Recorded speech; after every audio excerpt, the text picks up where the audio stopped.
fìyà jẹ o. Máa bòṣì dá o. Má fìyà jẹ o. Máa bòṣì dá o. Ọlọ́run má fìyà jọ máa ní má ṣàwọn. Máa bòṣì dá o.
Àlàdé ènìyàn ò fẹ́ ní fọ̀rọ̀.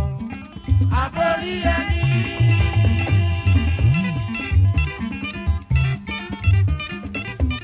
Ènìyàn ò fẹ́ ní fọ̀rọ̀. Àforí ẹni. Tó bá lọ́gbọ́n fi síkùn ara ẹ. Ayé ò fẹ́ kó yẹ ni. Táǹfẹ́ ní ènìyàn ò fẹ́ ní fọ̀rọ̀. Táǹfẹ́ ní.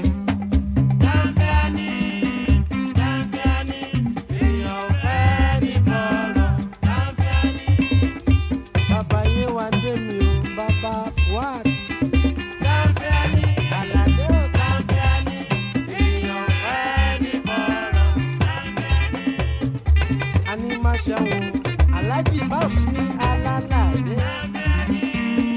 Dáńfíání ènìyàn ò fẹ́ ní fọ̀rọ̀. Dáńfíání ó dilé Alhaji alálàdé. Dáńfíání ènìyàn ò fẹ́ ní fọ̀rọ̀.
Ẹ ò béèrè lọ́wọ́ orí ẹ ti gbàgbé akunlẹ̀yàn. Òwe lọ̀rọ̀ ayé. Kádàrá ẹ̀dá kò dọ́gba. Òwe lọ̀rọ̀ ayé. Kádàrá ẹ̀dá kò dọ́gba.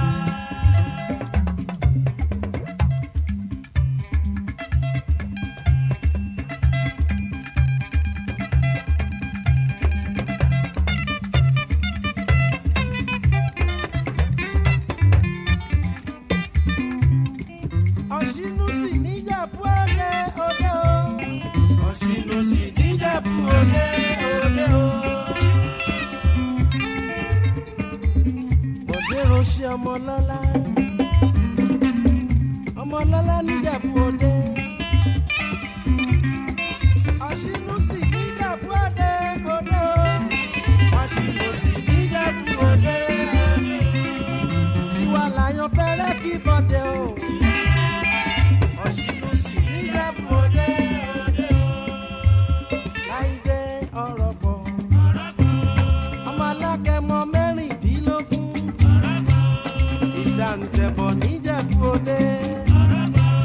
Ìjẹ̀bú Òde o Ajagbalúra ọmọ àfìdípọ̀ tẹ̀ mọ́lẹ̀ àfìdípọ̀ tẹ̀ mọ́lẹ̀ níjẹ̀bú Òde àwọ̀ sínú sí Bọ̀dé ni o Bọ̀dé ọ̀sínú sí àwọ̀ orí ló ní ṣe àwọ̀ alájì ọmọ orí ló ní ṣe ọmọ rọ́pọ̀ ọmọ rọ́pọ̀ ọmọ rọ́pọ̀ ọmọ alágẹmọ mẹ́rìndínlógún ìtàǹtẹ̀bọ̀ níjẹ̀bú Òde Ìjẹ̀bú Òde o Ajagbalúra ọmọ àfìdípọ̀ tẹ̀ mọ́lẹ̀ àfìdípọ̀ tẹ̀ mọ́lẹ̀ níjẹ̀bú Òde àwọn Bọ̀dé mi yàn sínú sí i àwọn sẹ́kù alájí orí ló ní ṣe ọmọ rọ́pọ̀ ọmọ rọ́pọ̀ ọmọ rọ́pọ̀ ọmọ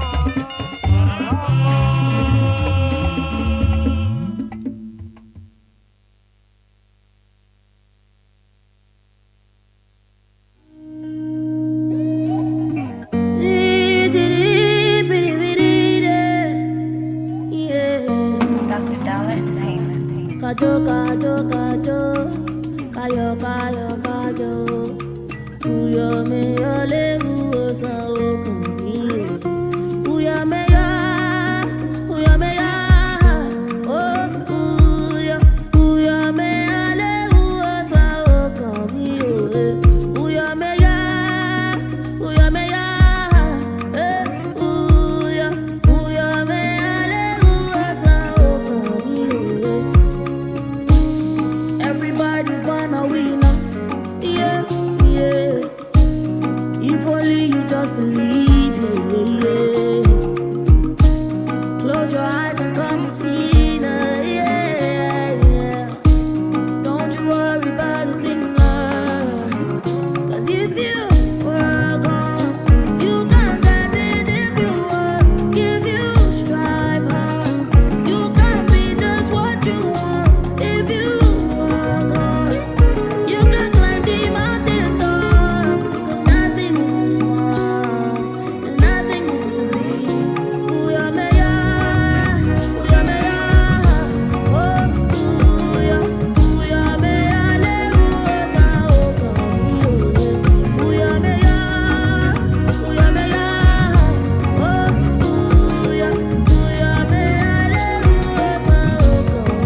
ṣèbàrẹ̀ ìdùnmàrè ọba tó láyé.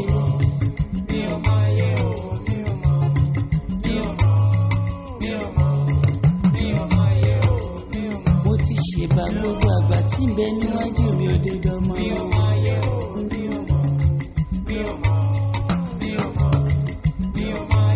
Mo ṣèbàrà wọn rìyá mi ọ̀pá kérò làké akérò aláró.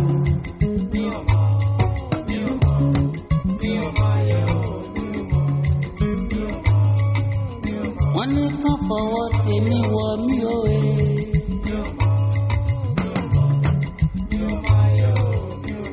Torí rọ̀wọ̀ ìkókó la fi ń wọgi.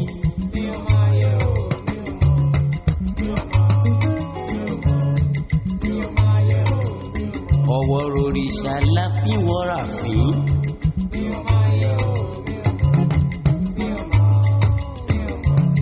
Ẹnìkan kì í bá ìdálẹ́rìn eṣinṣin. Àkíbá ìdá lọ́rùn eṣinṣin ó ṣèwọ̀. Ẹnìkan kì í bá ṣẹ̀kẹ̀ṣẹ̀kẹ̀ pàdé lẹ́sẹ̀ eṣinṣin láyé.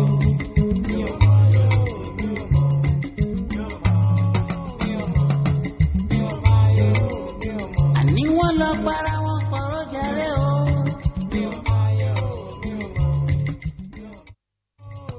Wọ́n ní wọ́n fẹ́ bàtẹ̀ yẹra gbẹjẹ́.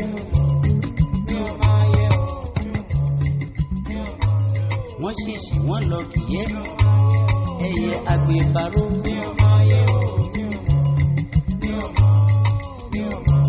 Kàkà kíkẹ́ yẹra gbé bàjẹ́ ṣe ló tún dára sí.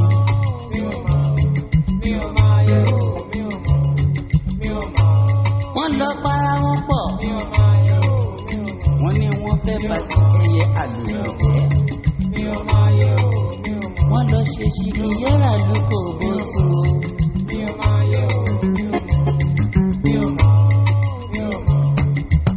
Kàkà kíkẹ́ yẹra ló bàjẹ́ ṣe ló tún dára sí.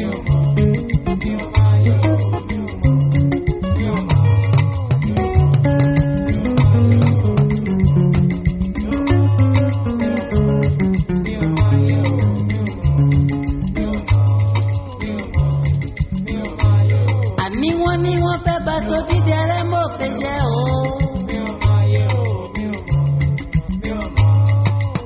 wọ́n lọ ṣèṣì yẹ̀rù dídẹrẹ́ gbogbo. kàkà kí kò dídẹrẹ́ bàjẹ́ ṣe ló tún dára sílẹ̀ lójú ayé bí.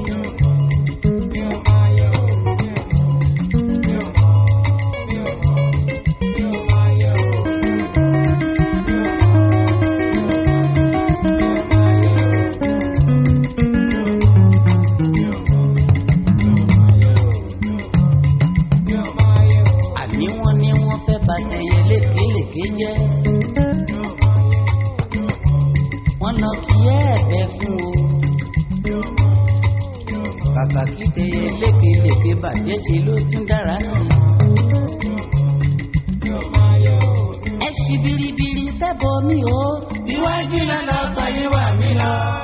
Ẹ̀yìn lọ́lọ́kọ̀ ni wà mí lọ. Mi ò mọ̀, mi ò mọ̀, mi ò mọ̀, mi ò mọ̀ yẹ o. Mi ò mọ̀, mi ò mọ̀, mi ò mọ̀, mi ò mọ̀ yẹ o.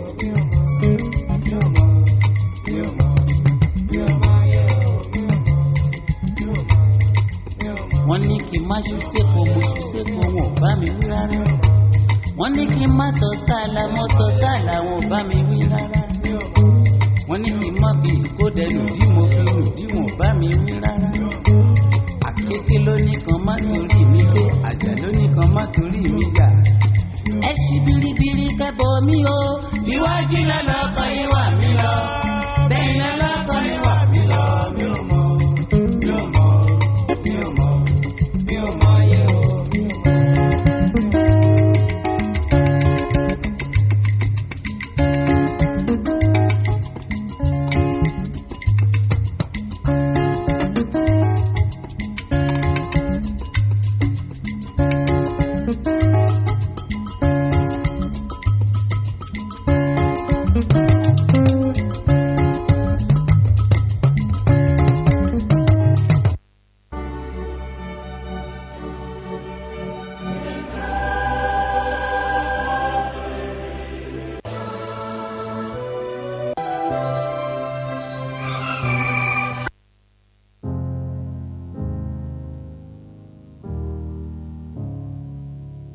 Hello, it's me. I was wondering if after all these years you'd like to me to go over everything. They say that time's supposed to heal ya, but I ain't done much healing. Hello, can you hear me? I'm in California dreaming about who we used to be when we were younger and free. I've forgotten how it felt before the world fell at our feet. There's such a difference between us and a million miles. Hello from the other side. I must have called 1,000 times to tell you I'm sorry for everything that I've done. But when I call, you never seem to be home. Hello from the outside. At least I can say that I've tried to tell you I'm sorry for breaking your heart, but it don't matter. It clearly doesn't tear you apart anymore.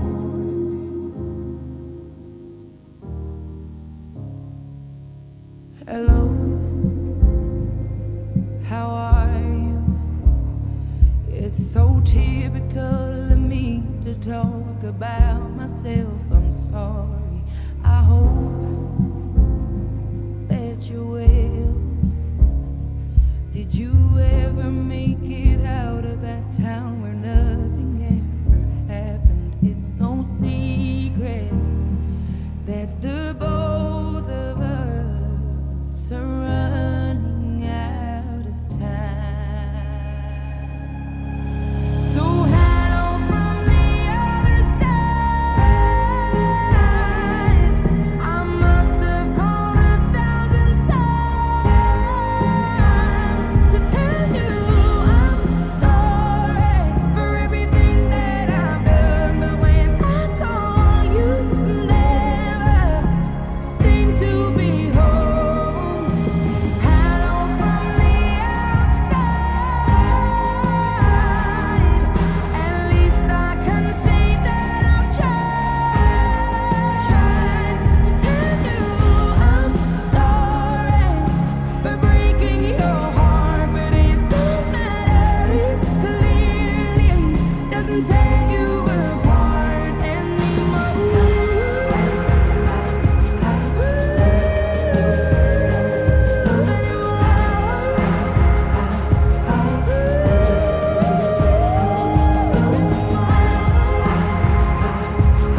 ipò yẹn wù mí lọ́pọ̀lọpọ̀ mo sì máa débẹ̀ o. Ipò ọlá ó dára o. Ipò ọlá ipò yẹn wù mí lọ́pọ̀lọpọ̀ mo sì máa débẹ̀ o. Èmi ò ní kọ̀. Mo ná mi lówó. Mi ò ní kọ̀. Mo ná mi láṣọ. Mi ò ní kọ̀. Mo ná mi lọ́gbọ́n. Mi ò ní kọ̀. Mo ná mi lóye. Màdẹ́ni àtàtà, màdẹ́ni ayé ń fẹ́. Orí bá ń jọba lọ́la o. Mo sì máa débẹ̀ o.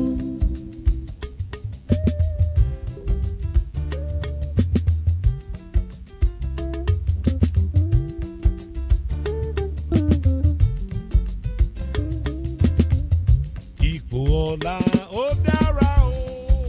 Ipò ọlá ipò yẹn wù mí lọ́pọ̀lọpọ̀ mo sì máa débẹ̀ o. Ipò ọlá ó dára o, ó dára o. Ipò ọlá ipò yẹn wù mí lọ́pọ̀lọpọ̀ mo sì máa débẹ̀ o.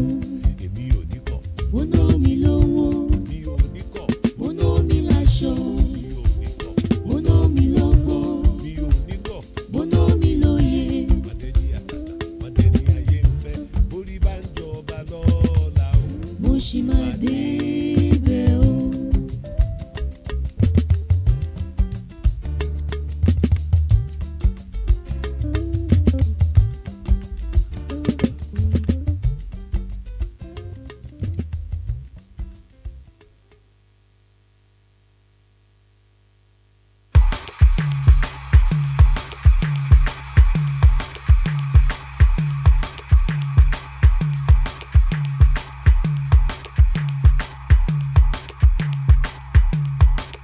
Maven.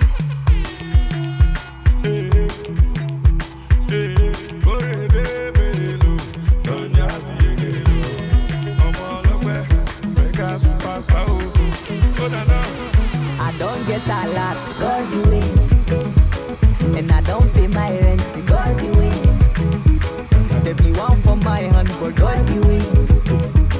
There be one keep my joy, but God the way. I say anything I do, now God the way. No, now God the way. No, now God the way, no. Anything I do, now God the way. No, now God the way. No, now God the way, no. I don't change my name to God the way. And no more, I don't buy more to God the way. They say my market no go sell, but God the way. And then me say I no go blue, but God the way. Them my brother, make them try their luck. My God go win, no my God go win, no my Lord go win, no. Anything they do, now God go win, no now God go win, no now God go win, no. As you don't pass exam, now God the win. And then me say you no go pass, but God the win. You wake up, see today last song, now God the win. Robbers they rob, they no see you, brother. They no see you, my sister. Oh yeah, better fast. God the win, no now God the win, no now God the win, no. Anything they do, now God the win, no now God the win, no now God the win, no. As now your wedding day, now God the win. And he don't tell where you dey find, but God the win. See we go pop champagne today, God the win. And we go dey dance, cause God the win. Oh, anything you win, now God the win. And if you win election, my brother, God the win. Like if you win the contract, my friend, now God the win. And if you check the countdown, my brother, God the win. And if your market sell, now God the win. No, now God the win. No, now God the win. No. Anything I do, now God the win. No, now God the win. No, now God the win. No.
ọ̀rọ̀ àwọn ẹ̀dá nílé ayé ẹ̀yin èèyàn mi ẹ̀sùn mọ́ bí ẹ wá gbọ́.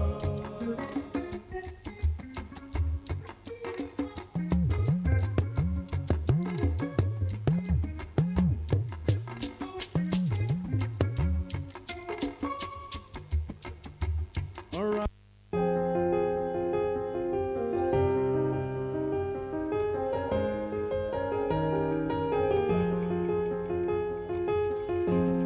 woke up one Sunday morning, told my daddy I'm leaving home, going off to the city tomorrow, even though I don't know where to go. And daddy says, son, don't be a fool, 'cause life in the city is unbelievable.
Hello, Daddy, how you doing? Hope Mama's doing okay. Been 4 years and 11 months now. How long it was true what you said to me. But life in the city is unbelievable. Struggle just to get by every day, and I could barely find my way. Ṣùgbọ́n mo mọ̀ pé mo lè ṣìnà. Ọ̀dà mi lọ́dún. Mo rí pé ayé lè ṣòro. Forgive me, Father, but I gotta take a chance. Oh, I'm already gone, so just pray for me. Gbàdúrà.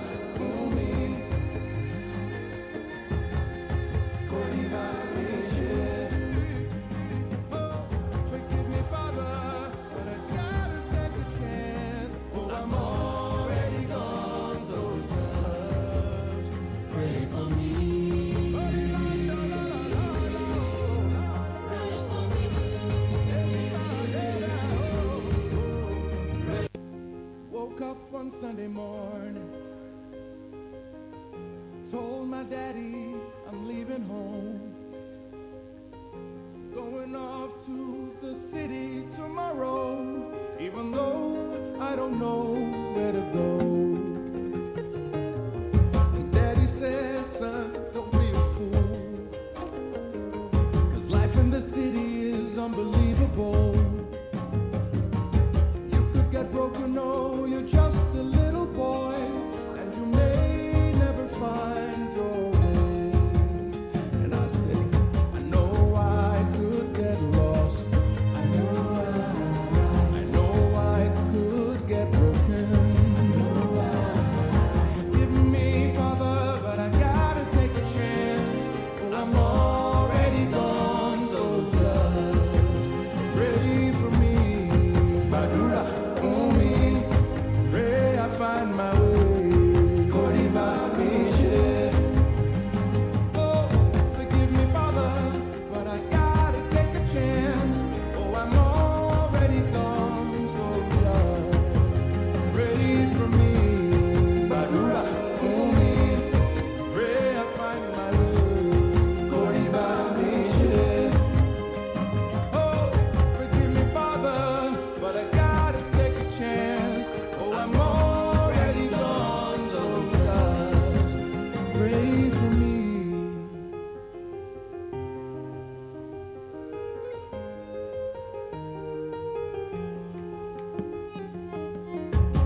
Hello, Daddy, how you doing?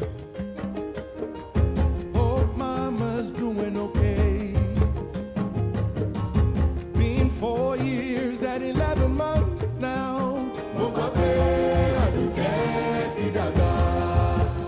Alone, it was true what you said to me.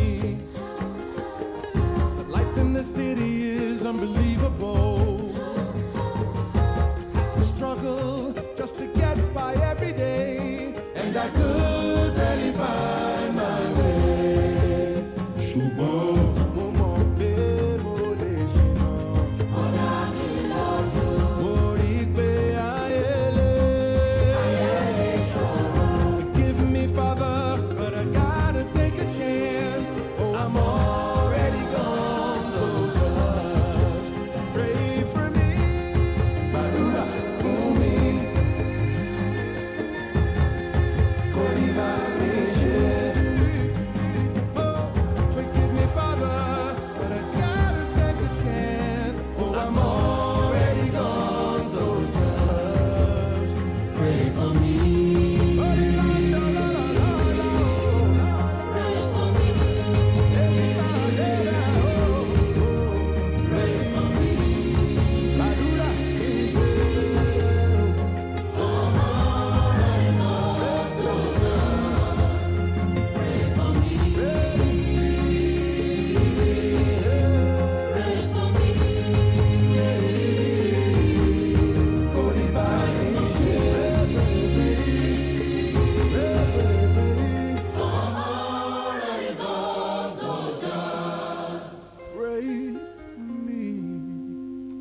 of the morning.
mi bọ̀. Ọ̀nà yóò mú kéṣù lè gbà ló ń bá mi di pátápátá. Ìmásíkú kọ́. Gbogbo ọ̀nà yóò tí mo rìn nílé ayé. Olúwa ń ṣáájú mi lọ, ó tún ń ṣáájú mi bọ̀. Gbogbo ọ̀nà tẹ́sù lè gbà ló ń bá mi di pátápátá. Àníṣe gbogbo ọ̀nà tí mo rìn Olúwa tó ń ṣáájú mi lọ, tó ń ṣáájú mi bọ̀. Ọ̀nà yóò mú kéṣù lè gbà ló ń bá mi di pátápátá. Ìmásíkú kọ́. àfijọ́ ní pápá. Àbíjọ́ ní bàbá ògo.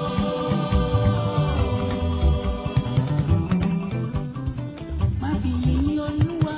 Àbí ní ọba ògo. Má kọ̀ yàyà yìn Olúwa. Akọ̀yàyà ní ọba ògo. Má fi ìlù dídùn yìn Olúwa. Ní ọba ògo. Má fi inú dídùn jó fún Olúwa. Ní ọba ògo. Má pàtẹ́wọ́ lé Elédùmarè ọba mímọ́. Ẹ bá ń ra bàbá kọ́ bá ògo. Ọba tẹrẹrẹ kárí ayé.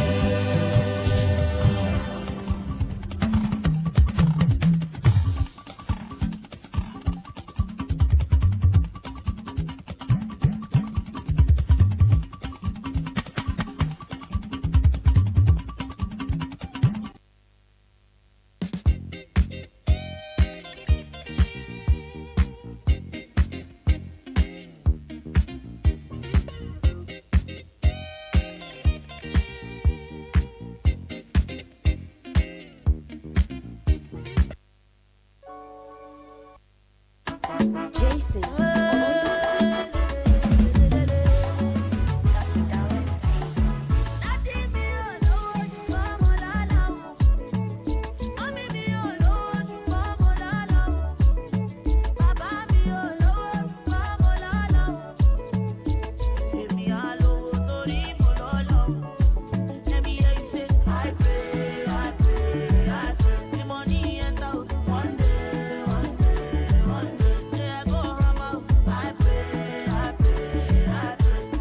Dr. Dollar Entertainment. If you there for back, I go there for front. Chineke puli wo menu wesi mumamburu kawa. Afufunta chalo emesia we butike o. I know say I know deserve your blessings, but you they still support. Now I'm living life like a holiday. Now I know they care because money day. Only if a melody konya libe. On your lawyer kulu konya libe. Papa no get no money no day. But I go hard, oh, I make my mama proud, oh, yeah. Blessings follow me and follow them, oh. The man I took where I go, only one amongst many, oh,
off to Surulere. They say if I need to face, I'm gonna become a big star. Uncle Suru, they say that I'm daydreaming. Musician life is no easy. I wanna become a big star. I'm tired of dreaming of where I want to be, of where I want to go. Uncle Suru, you talk, say you go help me. You say if I believe, I go make a more, I go make a more. I am ready to take over the world, take over the world. Spread my wings and fly away. One day, they gonna know my name. Uncle Suru, I'm Uncle Surulere. They say if I need to face, I'm gonna become a big star. Uncle Suru, they say that I'm daydreaming. Musician life, you know, easy. I wanna become a big star. Uncle Suru, industry my leg on. You got to get the connection if you want to become a big star. Uncle Suru, mo encourage you, Arukeli low. Irishalo Gemini, yo, I wanna become a big star. See, I am ready to take over the world. Run my wings and fly. They go know my name, they go hear my voice. Uncle Suru, I'm Uncle Surulere. They say if I need to face, I'm gonna become a big star. Uncle Suru, they say that I'm daydreaming. Musician life, you know, easy. I wanna become a big star. Uncle, not true that talk.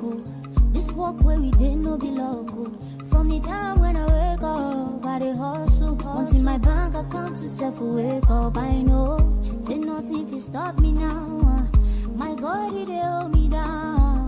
Now I know for shout, cause I'm gonna be alright. Uncle Suru, still got a long way to go. I know when you said, you know, say not true. Gotta do what you gotta do, Suru, like it about. Uncle Surulere. They say if I need to face, I'm gonna become a big star. Big star, big star. They say I'm daydreaming. Musician life, you know, easy. Big star.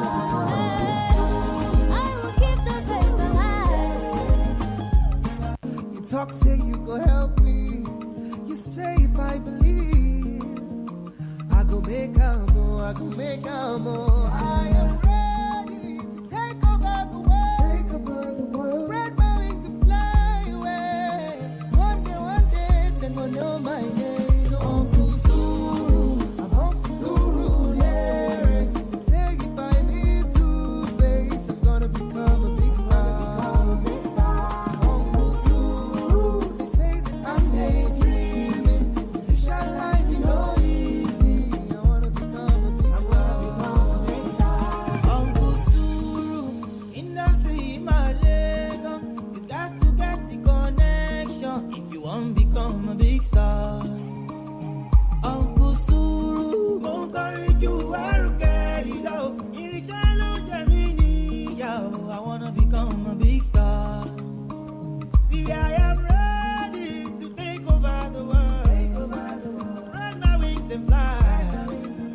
They go know my name, they go hear my voice. Uncle Suru, I'm Uncle Surulere. They say if I need to face, I'm gonna become a big star. Uncle Suru, they say that I'm daydreaming. Musician life, you know, easy. I wanna become a big star. Uncle, not true that talk. This walk where we didn't know be local. From the time when I wake up, I dey hustle. Until my bank account to self wake up, I know. Say nothing can stop me now. My God, he dey hold me down. Now I know for shout, cause I'm gonna be alright. Uncle Suru, still got a long way to go. I know when you said, you know, say not true. Gotta do what you gotta do, Suru, like it about.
talk, say you go help me. You say if I believe, I go make a more, I go make a more. I am ready to take over the world. Take over the world. Spread my wings and fly away. One day, they gonna know my name. Uncle Suru, I'm Uncle Suru, yeah. Say if I need to, babe, I'm gonna become a big star. Uncle Suru, they say that I'm daydreaming. Musician life, you know, easy. I wanna become a big star. Uncle Suru, industry in my leg. You got to get the connection if you want to become a big star. Uncle Suru, won't carry you where you go. I wanna become a big star. See, I am ready to take over the world. Run my wings and fly. They go know my name, they go hear my voice. Uncle Suru, yeah. Say it by me too, babe.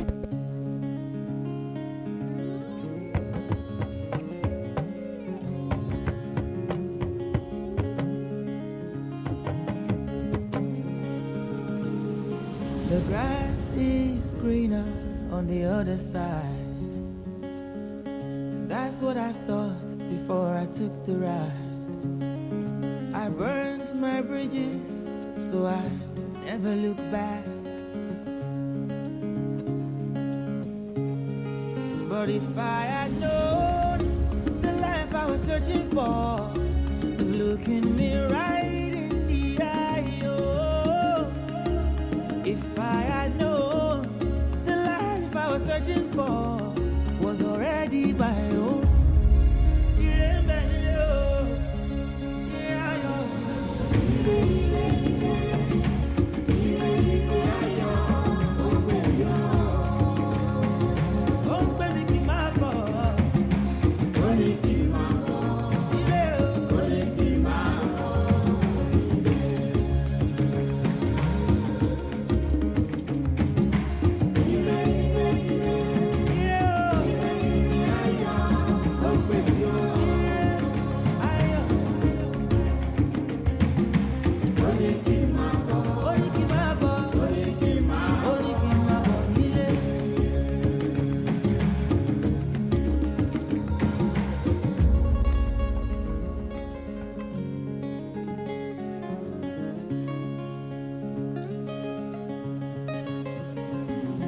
The grass is greener where you water the ground.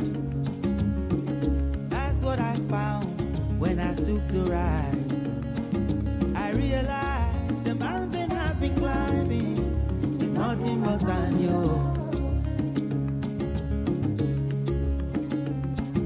I didn't know I already had the answers.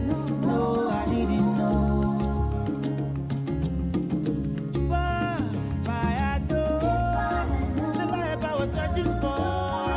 Was looking me right in the eye, oh. If I had known the life I was searching for was already mine.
Everybody's born a winner.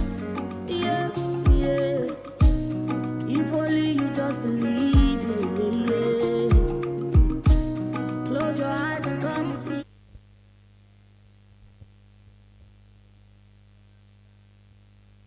Good morning, ladies and gentlemen. You are welcome to 2021 Alumni Day and Distinguished Alumni Lecture of the Ibadan College of Medicine Alumni Association worldwide. I sincerely apologize for the delay in starting this program, and I hope you bear with us. I particularly apologize to many of our senior colleagues and colleagues who have been online since 11 o'clock Nigerian time. Thank you. Can we please stand up for the national anthem as we start this program? We'll take the first stanza of the national anthem and GUI anthem, and then the College of Medicine anthem. Can we please do that quickly?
Thank you very much. You may be seated.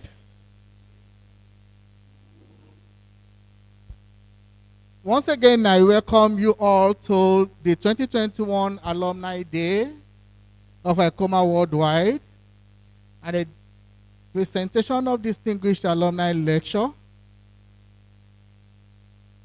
Today, a privilege to have in our midst the chairman of this event, retired Major General, former Chief Medical Officer Reserve for British Army, a consultant forensic psychiatrist, and a proud alumnus of this university, Major General Akitunde Akikomi. You're welcome, sir. On the high table, we have the Foundation Provost of the College of Medicine, University of Ibadan, former Chief Medical Director, University College Hospital, Ibadan, our own Emeritus, Professor Olufunmilayo Akande. You're welcome, sir. On the high table is my president, our president, the president of Ibadan College of Medicine Alumni Worldwide, Professor Emmanuel O. Otolorin. You're welcome, sir. Also on the high table is our guest speaker for today, proud alumna, former dean, Faculty of Public Health, College of Medicine, University of Ibadan, Professor Olufunmilayo I. Fawole. You're welcome, ma. We have in our midst, permit me to say, brand new DVC card, our own mommy,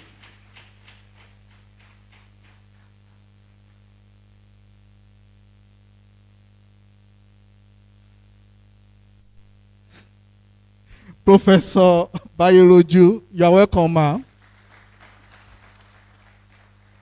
And also, please, I need to tender unreserved apology if I'm jumping protocol. Please forgive me.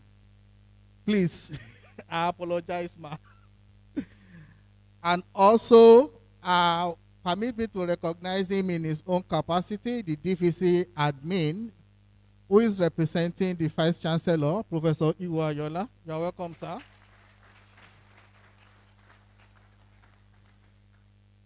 And we also have on the high table the class president of one of the jubilarians, the class of 1981, Rear Admiral Sam Epele. You're welcome, sir. Before I go to the host, permit me to recognize the Secretary to the College and Deputy Registrar, Dr. Mrs. Ike Moody. You're welcome, ma. And the host of today's event, our own provost, the indefatigable Professor of Psychiatry, Professor Olayinka Omigbodun. You're welcome, ma.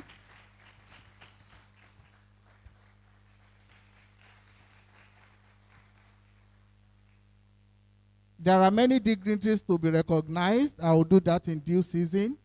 Please forgive me. We have the Deputy Provost and former ICOMAA Worldwide President, Professor Fatai Adeniyi. We also have Dr. Abib Olamitoye, also former President of ICOMAA Worldwide, and also many dignitaries online.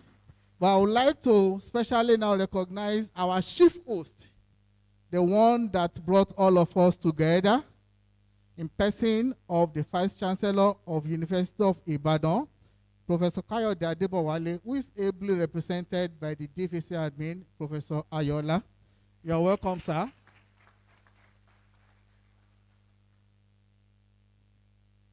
Thank you very much, everyone. We'll take time to recognize other dignitaries as we move on. The next item on the agenda is welcome address by the President ICOMAA Worldwide, Professor Otolore.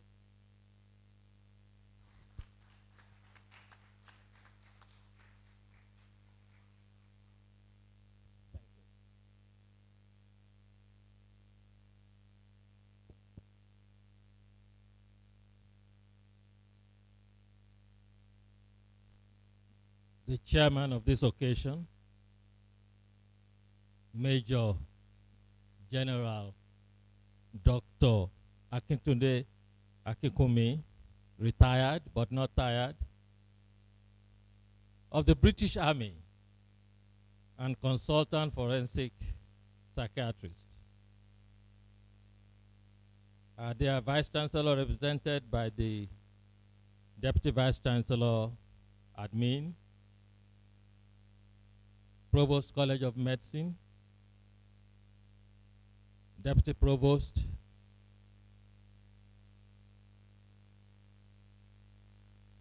the pioneer Provost of the College of Medicine, my teacher, my mentor, Emeritus Professor Olufunmilayo Akonde, our guest speaker for today, Professor Olufunmilayo Fawole, the deans, sub-deans that are represented, Chief Bayo Oyero, and the former ICOMAA president, Dr. Habib Olamitoye. Please permit me to rest on other existing protocols. It is indeed my pleasure to welcome you all to the 2021 Homecoming Guest Lecture. First, let me thank the chairman for agreeing to chair this meeting when I called him. I was already aware that he will be coming to Nigeria for the IMSG symposium that took place yesterday. So it made sense to me that he could combine that assignment with today's assignment. We are indeed very proud of your achievements, sir. As an alumnus of this great institution, to become a Major General in the British Army is no mean feat. Perhaps you are the first alumnus to reach that kind of height in the British Army. We are indeed proud of you.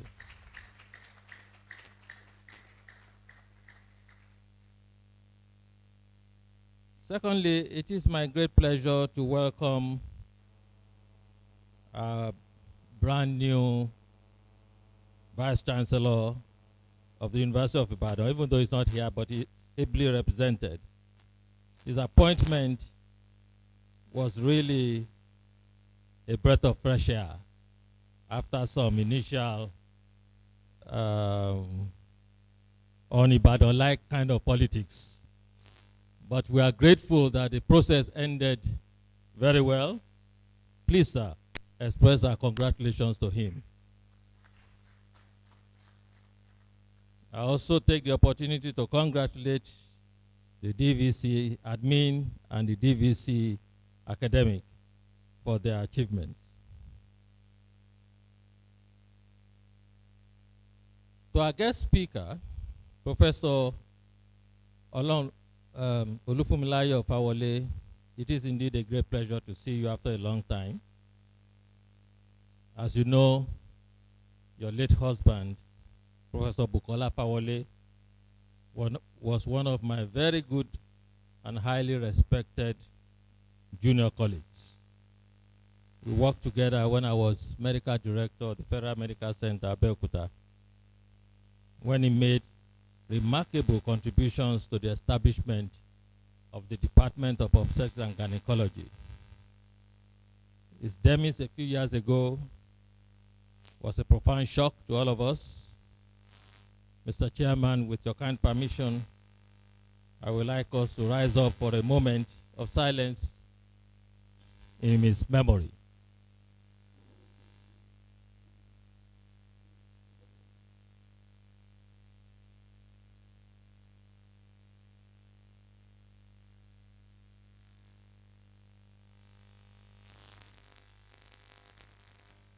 May his gentle soul continue to rest in peace. Amen.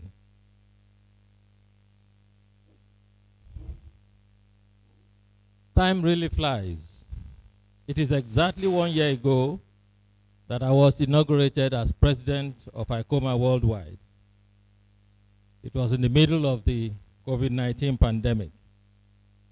Thankfully, we seem to be coming out of this pandemic, but we must not rest on our oars. In the last 12 months, ICOMAA Worldwide has collaborated with the College of Medicine to embark on strategic planning for the College of Medicine along the Together agenda of the current administration. The letter H in the Together agenda stands for harnessing the power of the alumni. For this purpose, we are being intentional. We are focusing on meeting the immediate needs of the College of Medicine of the University of Ibadan and the University College Hospital. In the last few months, we have zeroed in on 2 priority projects. The hostel project to increase the accommodation for all clinical students, which is a requirement of the Medical and Dental Council, and the support a student program to address indigency among students in our college. I believe that the provost may say a few words during her address about these laudable projects. In any case, I want to put all our alumni members on notice that we will be reaching out to you shortly for donations towards these laudable projects. Please treat your contribution as tax-deductible donations. This is particularly important for those of you who are in diaspora. We know that when you make a donation, you can always get a tax rebate from the government of those countries. I thank those ICOMAA branches that have already started to donate towards one or both of these projects. For the students, I wish to continue to encourage you to hang in there. I know that living in Nigeria at this time is not the easiest thing in the world. It is painful, often frustrating, and sometimes overwhelming. Fortunately, you have a woman, a mother, and a psychiatrist at the head of affairs of the College of Medicine at this time. Professor Olayinka Omigbodun is committed to improving the learning experience of all the students during their stay in the College of Medicine. And ICOMAA is very much in support of our efforts. We see you as the future members of our alumni. And so we would like you to have an experience that you will remember when you become a member of our association. Finally, let me assure you that I have not forgotten your request to me during my visit to Alexander Brown Hall on Independence Day. You expressed concern about the unstable electricity supply in the reading room because of the deterioration of the inverter system in the hall. The electric engineers that were sent to look into the problem and to suggest solutions have just submitted a report which will be tabled with the ICOMAA executive for a decision on implementation. We'll be shopping for one of our class branches to take on this 1.76 million refurbishment of the system. I am optimistic that this can be addressed before the 2021 Christmas break.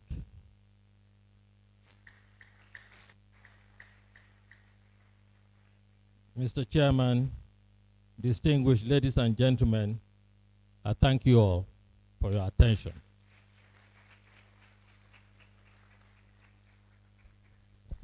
A round of applause for the President, ICOMAA Worldwide. Thank you very much, sir. Once again, I wish to formally recognize our Baba, Chief Bayo Yero. We appreciate you, sir. You're welcome, sir. I also want to recognize one of our Doctor's alumni who graduated in 1971, one of our jubilarians, 50 years after medical school. She retired as Director, Staff Clinic, Lagos University Teaching Hospital. Dr. Oteri Mugbe Ishereje. You're welcome, ma. We appreciate you, ma. I also wish to recognize Dr. Bukola Adeshino, also representing class of 1991. You're welcome, ma. I'm sure the students are happy to see Dr. Adeshino for so many reasons. So very soon, time will tell. Right now, I'd like to invite our host, the Provost College of Medicine, Professor Olayinka Omigbodun, to give our welcome address. Put your hands together, please. You're welcome.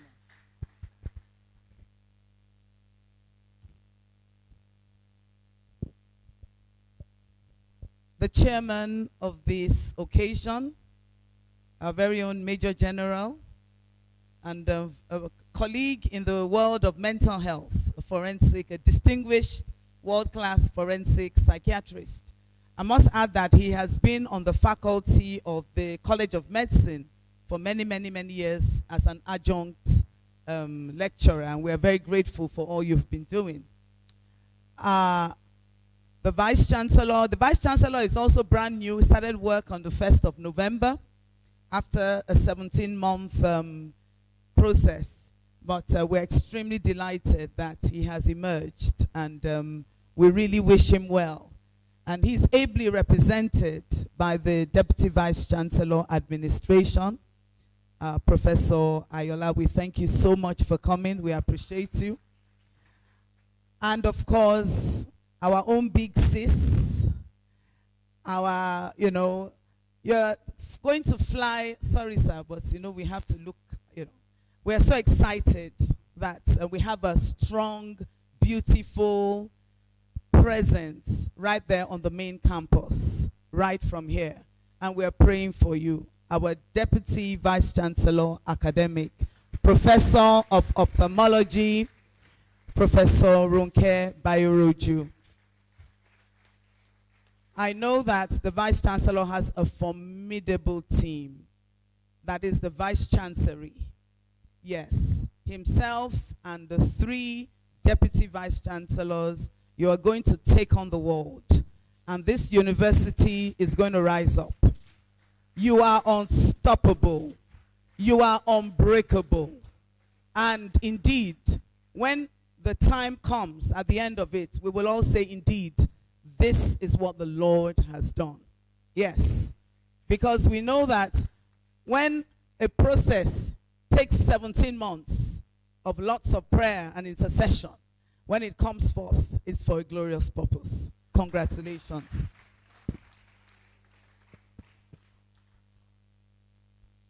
Also must acknowledge our granddaddy, the pioneer provost of the first and the best College of Medicine, University of Ibadan, Professor Oluwole Akonde. I will talk a bit about the college, but he was the visionary that saw beyond. And with due respect again to the university, sir, I say this with all sense of humility, partnership, collaboration, and that we really love. And for one of the themes of the Together agenda is to team up better with University of Ibadan. But the vision of setting up the College of Medicine was an awesome vision. I believe we are stronger for it. When you look at the last ranking of the universities, with due respect, the University of Ibadan was ranked 400 and something. I can't remember. That is the US rankings. The College of Medicine was ranked 150. Yes. And I think public health was even ranked 140 something. So it was higher. Yeah, so it is obvious that the college concept is helping the university. And if the university can adopt some of the things we're doing, we will all rise up. Yes. So we and so many of the, so with saying this, it's an appeal also to the administration that the things that are in the college that are causing the university to be ranked high should be strengthened. They should be strengthened. When a child is doing well, you give the child more food, more water, more good things, more encouragement, so that that child will continue to rise. And that's one of the things that I believe will happen.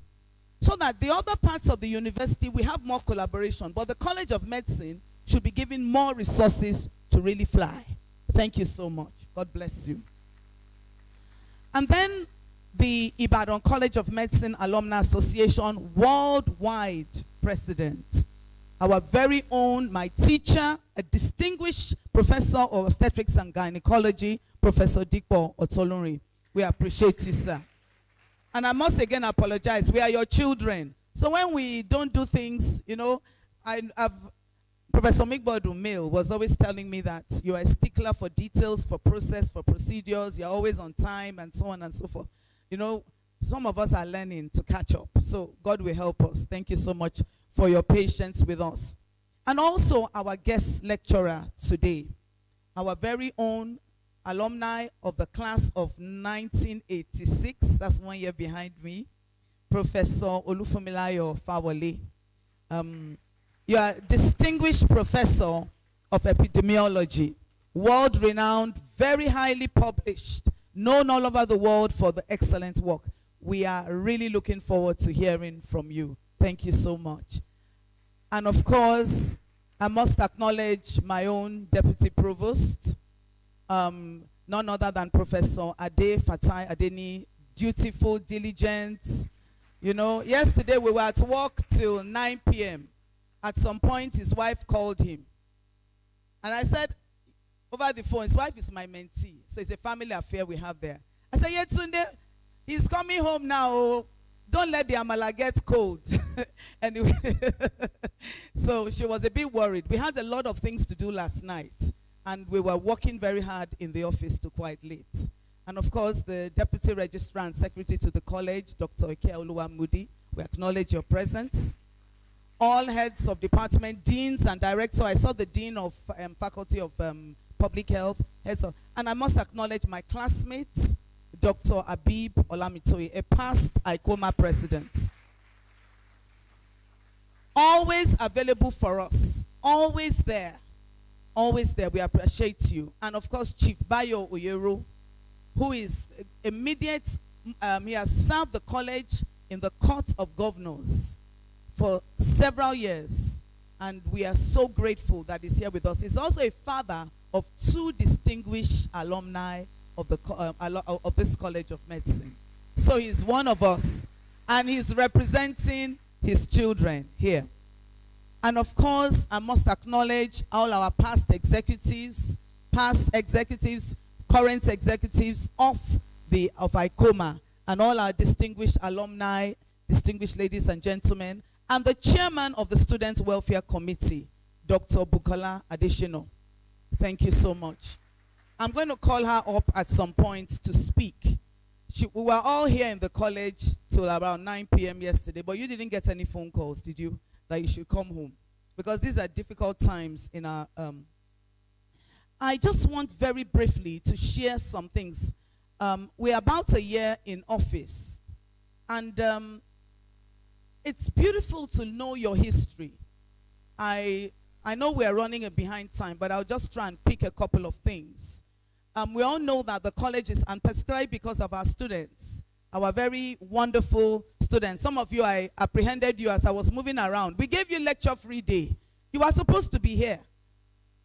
I now had to be going anyway. I'm sure you forgive me. You wanted to rest and sleep. A bit tired. But don't worry, you will enjoy this time. Okay? Yes. The faculty of this college began in 1948 as one of 3 foundational faculties of the University College Ibadan then.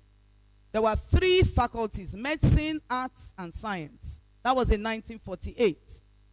And then, of course, many years later, in 1980, the College of Medicine was birthed. And we have the pioneer provost of the College of Medicine seated here.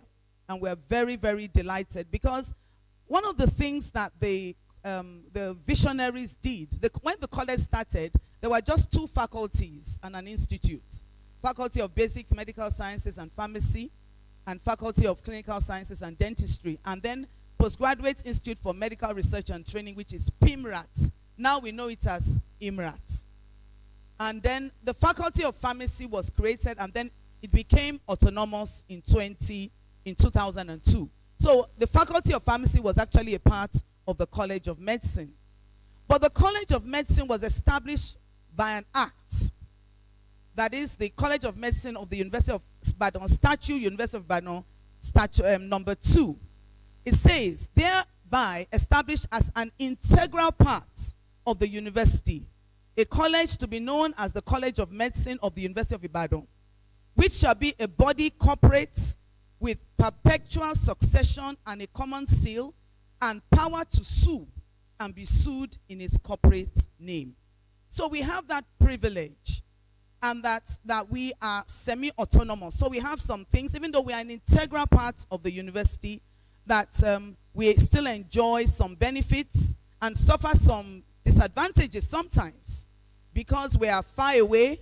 Many times we don't know what's going on, and we have to sort out a couple of things. But I believe that as the years go by, things will get better and better and better as we unite and do things. As we now know, we now have 4 faculties: Faculty of Basic Medical Sciences, Clinical Sciences, Public Health, Dentistry. We also have 5 institutes now. 5 institutes. Institute for Advanced Medical Research and Training, Institute of Child Health, Institute of Infectious Diseases, National Institute of Maternal and Child Health, Institute of Cardiovascular Diseases. And we have 36 academic departments right now. So we have really grown, sir, from what started off at the onset in 1980. And of course, we have our governance structure, which is supposed to help us work, and we're doing our very best to get this to work. Some of the major problems we have suffered is that the infrastructure has not followed with the development. There have been problems of infrastructural development, and many of these issues have been a real funding problem. Another issue is funds. Funds. We've suffered greatly from funding as a college, and I think it's important that our alumni and also members of the high table, since I took office as provost, I don't think we've received any funding from the government at all, or from the university. I can say thank you very much, sir. The university has been paying our bills, electricity bills, but that is about it. Please, let's clap for the university. They've been paying our electricity bills. Although we are in debit, we still have like 50 million to pay. The University College Hospital has been giving us bills, and they've been threatening that they will cut us off. So I'm just saying that. But at least the University of Ibadan is paying our bills. But even our security bills, we have to look for money to pay. And every month, our security bills come to about 2 million, which is not sustainable. And we don't receive any money at all. So all those security we see, we have to pay from our IGR. And what is our main source of IGR? It is research grants. So we are under a huge burden. And I must say that those who bring in research grants are heroes because they are the ones keeping the College of Medicine afloat. We're using it to pay, we use it to train students, which is not sustainable. And also, so we're having serious problems of funding. And the recent major problem was, in the past when we have research grants, we used to put them in, what they call this, commercial banks. And then we can use the interest for things. But now everything is in the single treasury account in Abuja. So, and every time we ask for money, the federal government will deduct $25 from the grants. So not only is it in the in Abuja, in the central bank, but the government is actually taking out of the research grants. And most of these research grants are third-party funds from WHO, NIHR, NIH, and so on. So there's a serious problem. The TSA is a hindrance. And the other problem is that when the money is put in Abuja, it takes a long time. Sometimes we have to wait 6 months before the central bank will pay money. And researchers are suffering, and we have serious problems. So there's a lot of disruption. And I think we need to cry out and say that this does not benefit us. I must say that one of the thoughts that I have had, and I must share it openly, is that the University of Ibadan should actually become autonomous.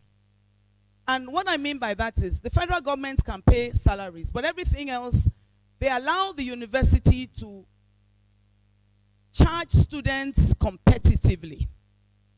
Competitive. As of now, students' school fees about $50 for a year.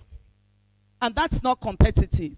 And then the government should now provide loans and scholarships. Loans and scholarships so that we can have world-class. Titi, you are clapping. Start the clapping. Students, you should clap for that. Oh, no. Or else, if we continue like this, the university system will go under. That's the truth. Because it's not sustainable. Funding has to come from somewhere. Those of you in medical school, you are paying about $200 for a year for world-class medical education. Your contemporaries in other parts of the world are paying $90,000 US. Is there a comparison between $20 and $90,000? Let the government give you loans and scholarships. Okay. And then the alumni should be the ones to run the universities. Or else, if we do not, we will have serious problems. I just felt I would add that. Now, let me move on very quickly.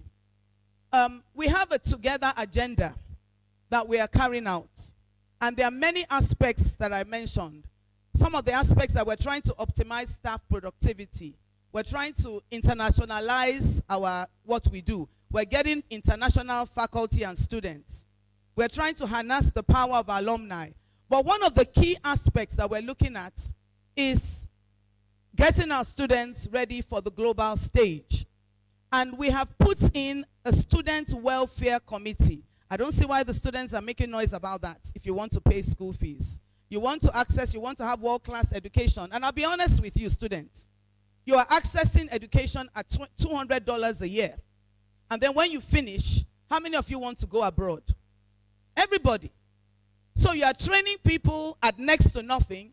It's a plague on the land. And then as soon as you finish, you go out and you serve the American governments, the US government, the Australian governments. There's a problem there. I think you people need to start to love your country. Okay then. Okay. I don't need to be popular, but I will speak the truth. Okay. Thank you. I will speak the truth. And the truth is that you have no other country to go to. Wherever you go, you will return back here to join us.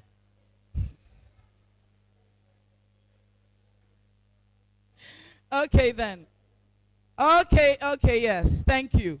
So, I'm trying to create some awareness about students' programs.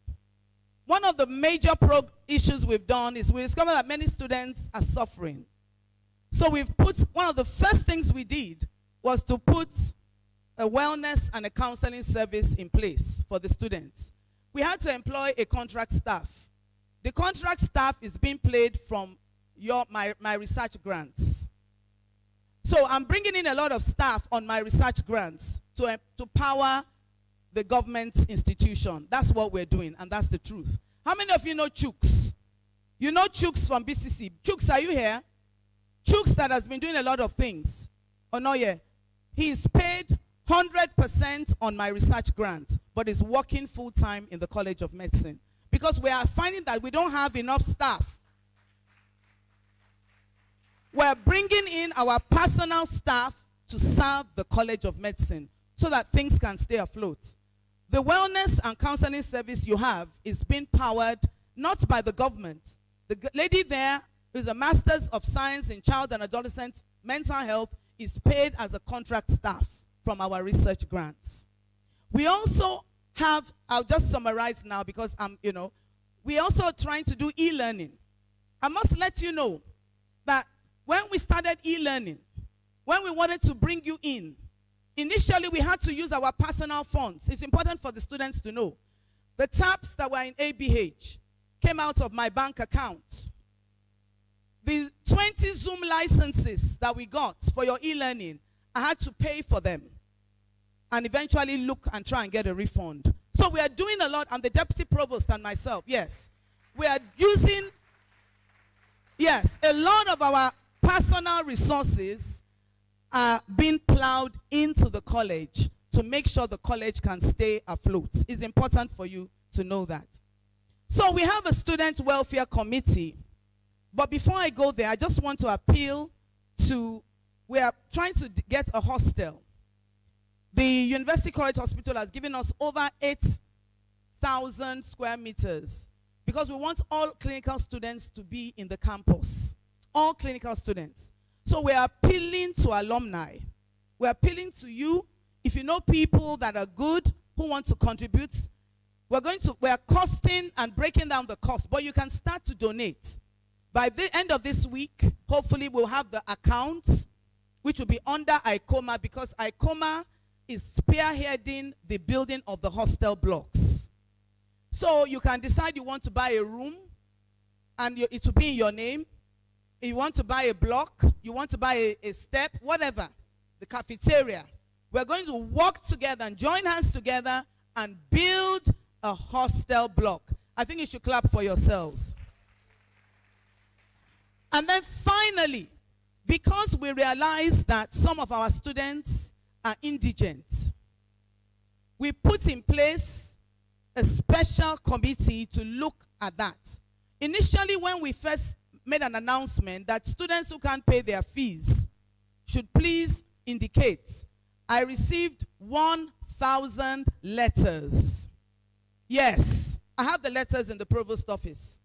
1,000 of you said you were indigent, and that's not true. So we had to change the process. And I'm so delighted that we have a very efficient, hardworking, brilliant obstetrician and gynecologist on her way to becoming a professor very soon. Yes. And she has, we have several committees, but I respect you, and I respect your committee, Dr. Bukola Adeshino. Yes, because you've done a lot of work. We put together a student welfare committee, and they broke into different groups. We also want to look at work-study programs. And then they came up with a form. A declaration of indigency form.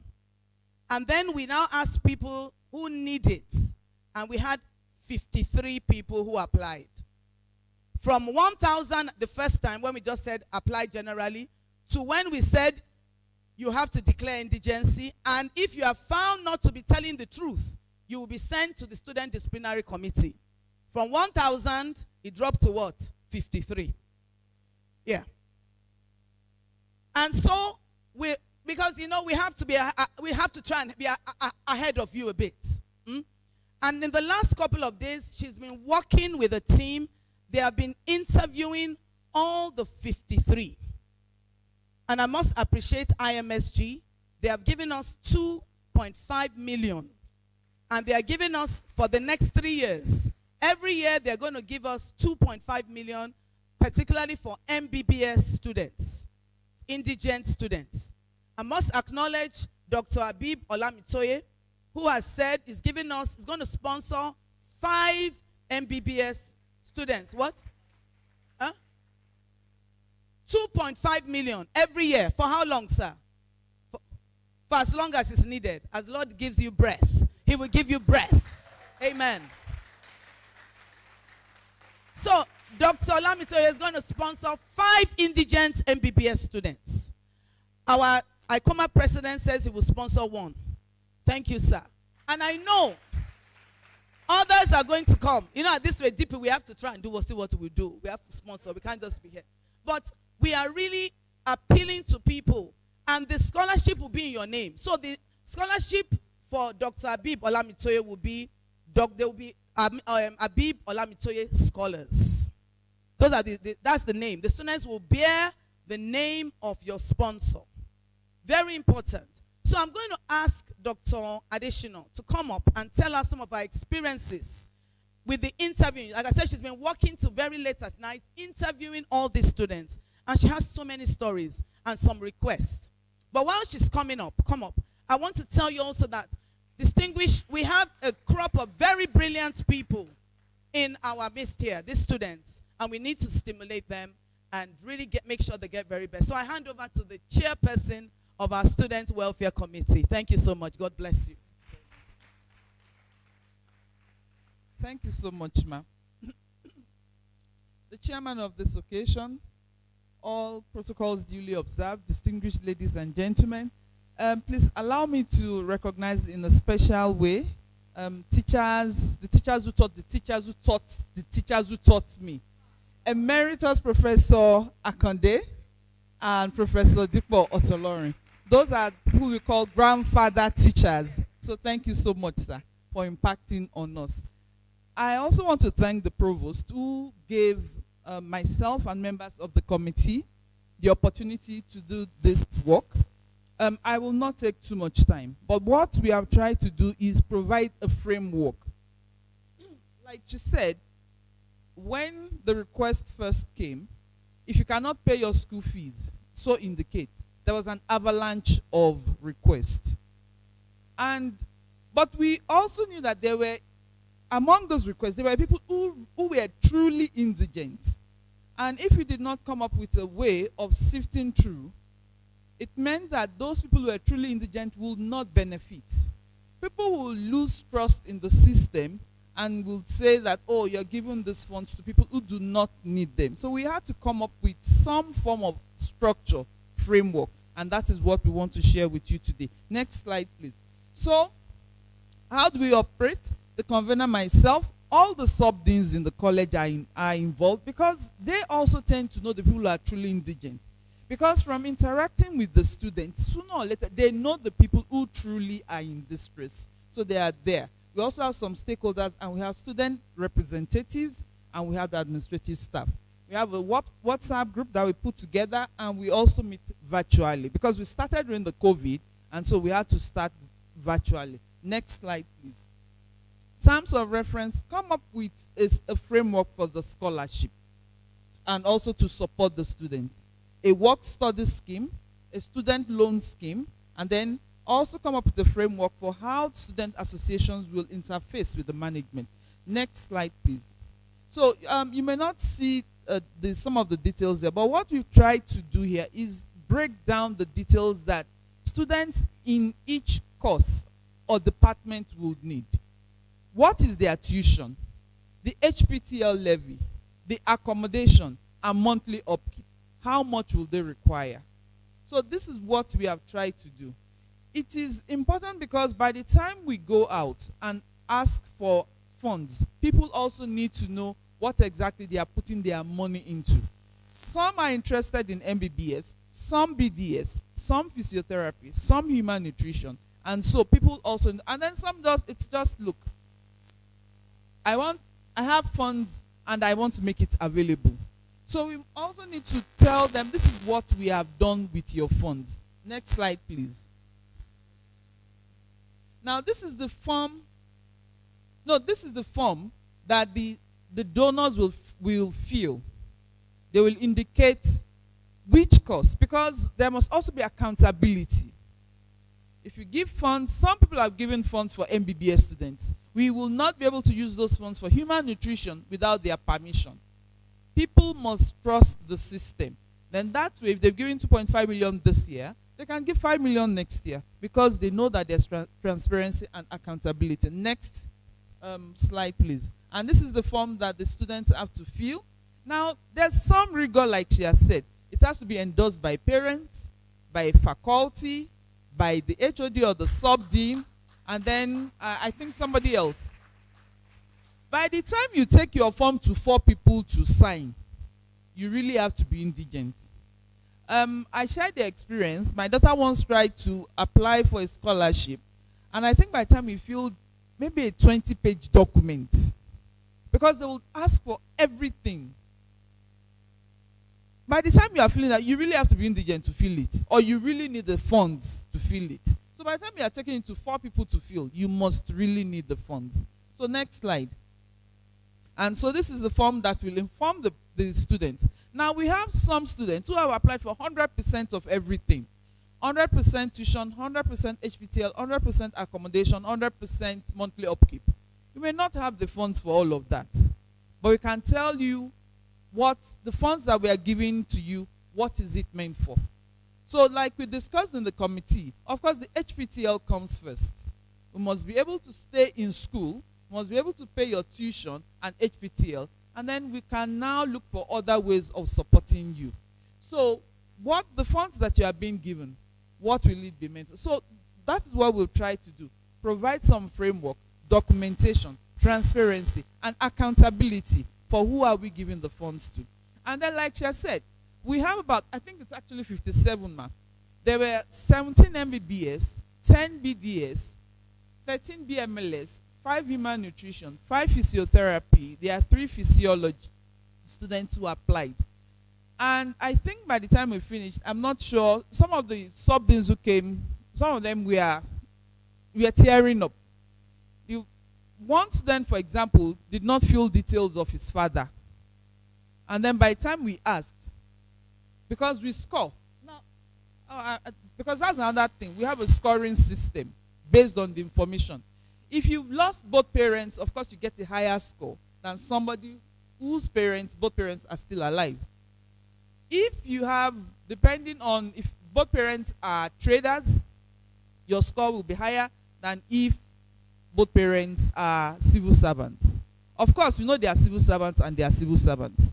If they are both teachers, then we know that that is also not the same as if you say your father is an engineer.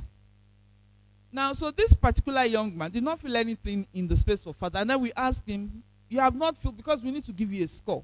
And then he went mute for several seconds. And this is where the stories come out. Apparently, the parents were never married. So somewhere along, I think the father never really took responsibility. The mother is now married. For most people, you know the kind of challenge that is going to be for that young man. And in fact, somebody wrote, I have no home to go to. So where is he going? So who raised you? An aunt and the grandmother. The grandmother is no longer alive. So there are needs out there. In fact, by the time we were going through the forms, we said we have to finish with this. We have to go through all of these forms. We have people who ask them, when was the last time you got something from home? 1 week ago. How much? 4,000. So what have you been eating since then? Yesterday morning, I took a bath.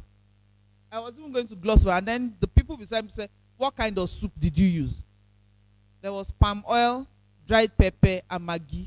What else? Nothing. That's what you ate before coming to school.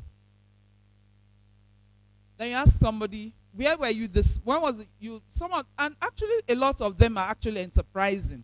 They are engaged in other things. But you find that it is now disturbing their studies. You ask them, how have you been supporting yourself? I tutor at JAM centers. When was the last time you went? I was there this morning. Didn't you have classes today? I have classes, but it's today that they assigned for me to go there. So you find that it is also affecting their studies. So these are some of the stories that there are lots of the stories that we're going to sit down to try and put together, but that's what we've been doing for the last 2 days. The MBBS and the BDS, IMSG, people like Dr. Olamitoye, Professor Otolorin will be taking care. But I would also want to use this medium to please appeal to some of those others that maybe they do not have, the alumni are not as strong. Like the BMLS, for example, it's a young program. Some of them are single orphans. We'll ask them, can you give me a death certificate? They say, yes, we'll give the we'll get the death certificate. So you can see that they are not, it's not, the information on it is true that they are giving you. Both parents have been dead. And then we say, who paid your HPTL? They will actually mention a member of the faculty who paid the HPTL maybe like a year ago. So a lot of those stories are true. There's a lot of need out there. So I want to use this opportunity to appreciate those who have been generous enough to support. And I also want to appeal that as we are moved and we are led, that we can also contribute to some of those that we do not have funds for at this moment. So thank you so much for sharing this. Thank you very, very much. Thank you so much. I will round up now, but I must say that she does this for gratis. There are many people in this college who are working hard. She's been staying late till 9 p.m. every day in the college without complaining and with a happy attitude. We must celebrate people like that. I'm so grateful. At the same time, I want to I know that this may be appeal for more funds. It's going to be housed under ICOMAA. Our accounts are going to, anytime you want to see all the accounts, it's going to be open, transparent, no hidden secrets, please. Anytime you ask, totally open and transparent. But I just want to give those people who may be indigent hope. Many of us also went through difficult periods. I was raised by a widow. I mean, my father was out of my life before I turned 3. But I stand today here. I was raised by my mom, and she was a lot of suffering, you know. But even my classmate, Dr. Abibola Mitoye, came from very poor background. He suffered a lot, but look at him today. He's sponsoring so many students. Not only here, all over the place, you know. And when Dr. Additional said that somebody said he ate eba in the morning, my DP looked at my eyes. My DP, you don't mind. My DP, the deputy provost, I mean, he's lost his mother in 100 level. I'm sure you don't mind me saying so. He was going to drop out of school. Yes. There were days he would just eat eba and nothing. Anything he could find. He was doing menial jobs to sustain himself. And he finished top of his class. And he was the president. If I was telling me, yes. On his graduation, nobody came for him. Nobody knew. Even though he said when other people's parents were there, he just came, went for the induction, and went to town. On the day of his graduation, he didn't see me. He said when he got his first salary as an intern, it was like magic, you know. But there he stands today, an employer, the deputy provost, ready to give back. So please, on that note, I just want to thank you all and say that where there's life, there's hope. Let's take courage. Thank you so much.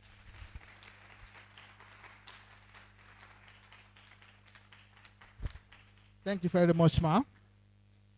The next item on agenda is the address by the chief host, our dear Vice Chancellor, Professor Kayode Adebowale, ably represented by DVC admin, Professor Ezekiel Ayola. You're welcome, sir.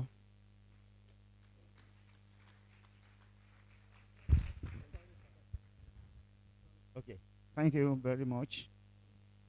It is my pleasure to be here this afternoon to represent the Vice Chancellor of the University of Ibadan, Professor Kayode Adebowale, who is unavoidably absent from this occasion.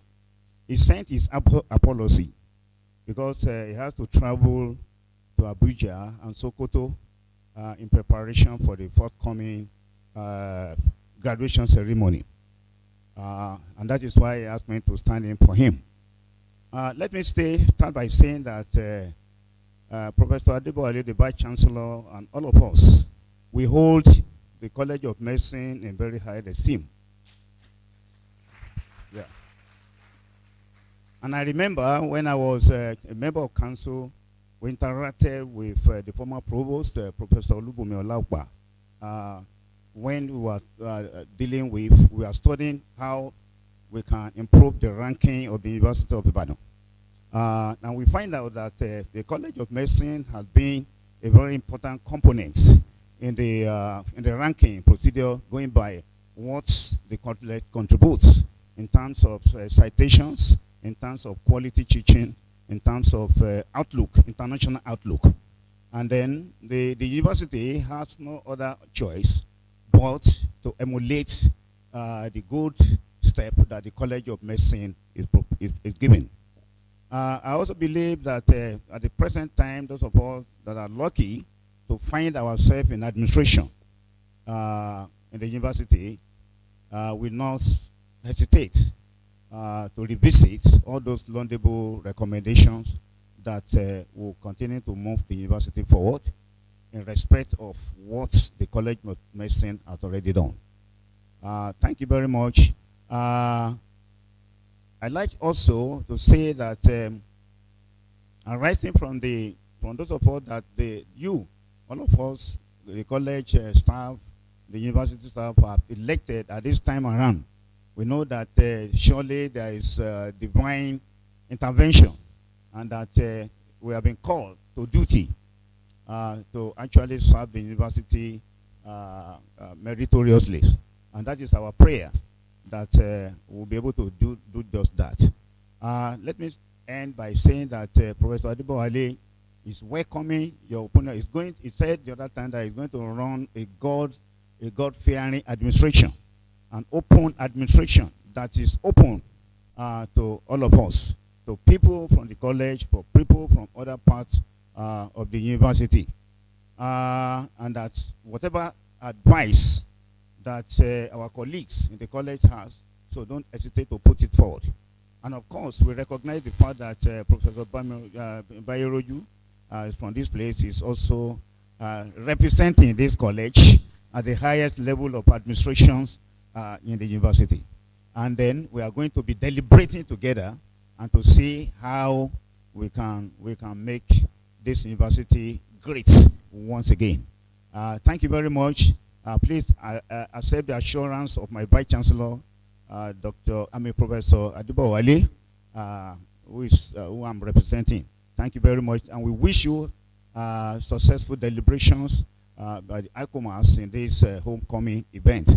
Thank you very much. I have to take my leave now because of some other assignment that I have to do on the main campus. Thank you. God bless you. Thank you very much, sir. Thank you, sir.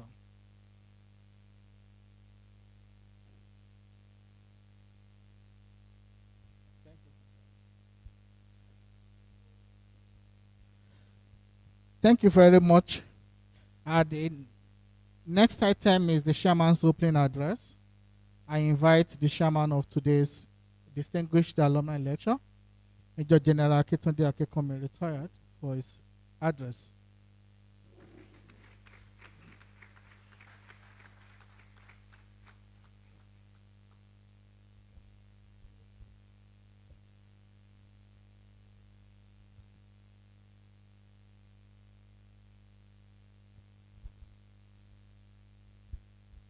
The Vice Chancellor and Deputy Vice Chancellors here represented, the Provost and the Deputy Provost of the College of Medicine, the President of ICOMAA Worldwide, Foundation Provost of the College of Medicine, the College Secretary, our distinguished speaker today, and classmate from primary school,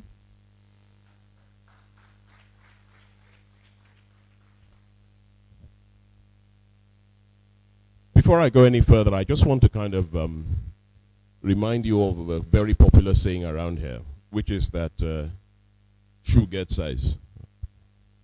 In the same way, General to the get Oga.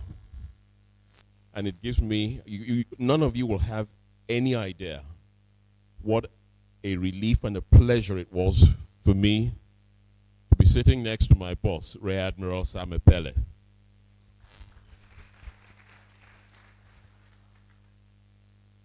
I don't know how many times in the history of this distinguished hall that there have been 4 general stars sitting on the podium. But as I said, shoe gets size. Admiral Epele was an alumnus, and he's the current class president of the 1981 set of this college. In other words, he was leaving as I started. It gives me great pleasure to be here today. I'm very grateful to Professor Olufunmilayo for asking me, doing this. And it's a double pleasure because, first of all, of our distinguished speaker, who, as I say, is a long-standing colleague, classmate, but also because I think it was probably about 8 or 9 years ago that I had the honor and privilege, actually, of being the lecturer. So it's nice. It's nice to. Hello, can you hear me? Well, it's time to put on the parade ground voice. Abinobizosa. Yawa.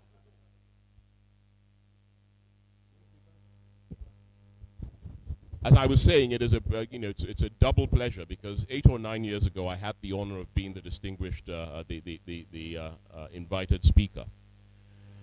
It is also a very topical topic that Professor Fumi is going to talk about, because I don't think anybody in this place or watching online would dispute that this pandemic has been the seminal, single most life-changing experience that anybody who is alive today is ever going to experience. And its ramifications spread into every facet of everybody's lives in every country on earth. I mean, just look at yourselves. 3 years ago, you would not be sitting here with masks on your face. But it has now become the norm. And so I think we would all learn a huge deal. I am certainly looking forward to hearing what Fumi's got to say. Because I'm a firm believer in the old adage that nobody has a monopoly on wisdom. It is always possible to learn something new from anybody. And I think we would all leave this place not only wiser, but better informed about this pandemic and the role of epidemiology in its tracing, its management, and its containment. So, without taking up too much time, thank you again, and I hope you all are looking forward to this as much as I am to hearing it. Thank you very much. Thank you very much. I'd like to invite Dr. Adenike Adeniji to please come and read the citation of the guest lecturer. I would not want to waste any more time, so we can just go to the lecture right away.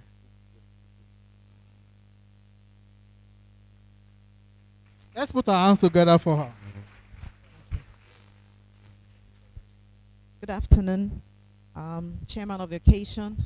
Standing on existing protocols, I'd like to invite Professor Olufunmilayo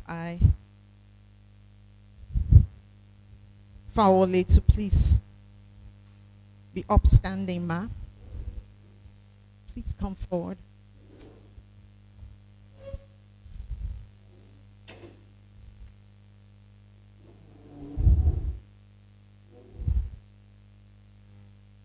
Yes, this is a great privilege this afternoon to be before you to read the citation of this distinguished professor of epidemiology. Professor Olufunmilayo Ibitola Fawole was born in Ibadan into the family of late Professor Eric Akini Lewis and Taiwo Ololade Eriade Lewis ní Tejosho. Her father was a renowned internal medicine physician and professor of gastroenterology. Her mother was a successful businesswoman from the popular Tejosho family. She is the second of 4 children. Her primary school education was at the Mary Hill Convent School in Ibadan from 1968 to 1974. She attended Queen's School, Ibadan, for her ordinary level training from 1974 to 1979 and passed with flying colors. She went on to the International School of Ibadan for her advanced levels from 1979 to 1981. On completion, she got admission immediately into the University of Ibadan to study medicine in 1981. And she graduated in 1987. She started her residency training in community medicine at the Premier Teaching Hospital, University College, Ibadan in 1990 and completed her training in 1996 as a fellow of both the Nigerian and the West African College of Physicians in Public Health. She joined the staff of the Department of Preventive and Social Medicine, University of Ibadan, Nigeria in 1996 as Lecture 1 and became a professor in 2009. Professor Fawole also attended the University of Witwatersrand in Johannesburg, South Africa, and obtained a Master of Science degree in Epidemiology and Biostatistics, and later a PhD from the University of KwaZulu-Natal in South Africa. She has a fellowship in medical education from the popular FAMA Institute in South Africa and certificates in clinical epidemiology from the University of Pretoria, also in South Africa. She went on to Emory at Atlanta in the US and was also appointed as honorary consultant to University College Hospital, Ibadan, and an adjunct professor to the School of Public Health in San Diego State University in 2018 till date. Professor Fawole was the immediate past dean of the Faculty of Public Health. She was the head of department of the Epidemiology and Medical Statistics department in the College of Medicine from 2014 to 2016 and from 2010 to 2012. Can we give her a round of applause for this?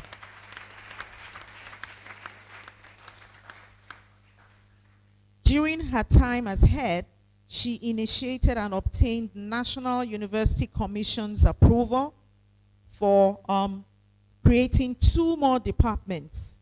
That's the Department of Epidemiology and Medical Statistics and Environmental Health Sciences from the then MC.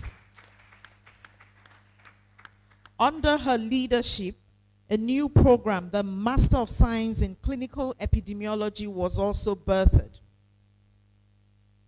From her collaborations, she identified the Aladura village, which was developed into the department's Rural Outreach Clinic, which provides medical care to about 20 surrounding villages and research sites. This was done with support from the Joseph Ijaola Memorial Foundation.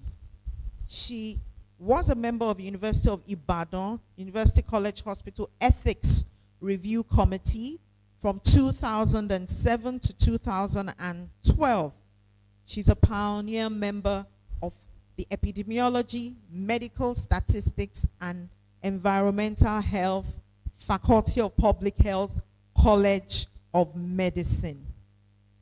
Professor Fawole teaches several undergraduate and postgraduate courses in epidemiology. She was the postgraduate coordinator and head of epidemiology unit for many, many years.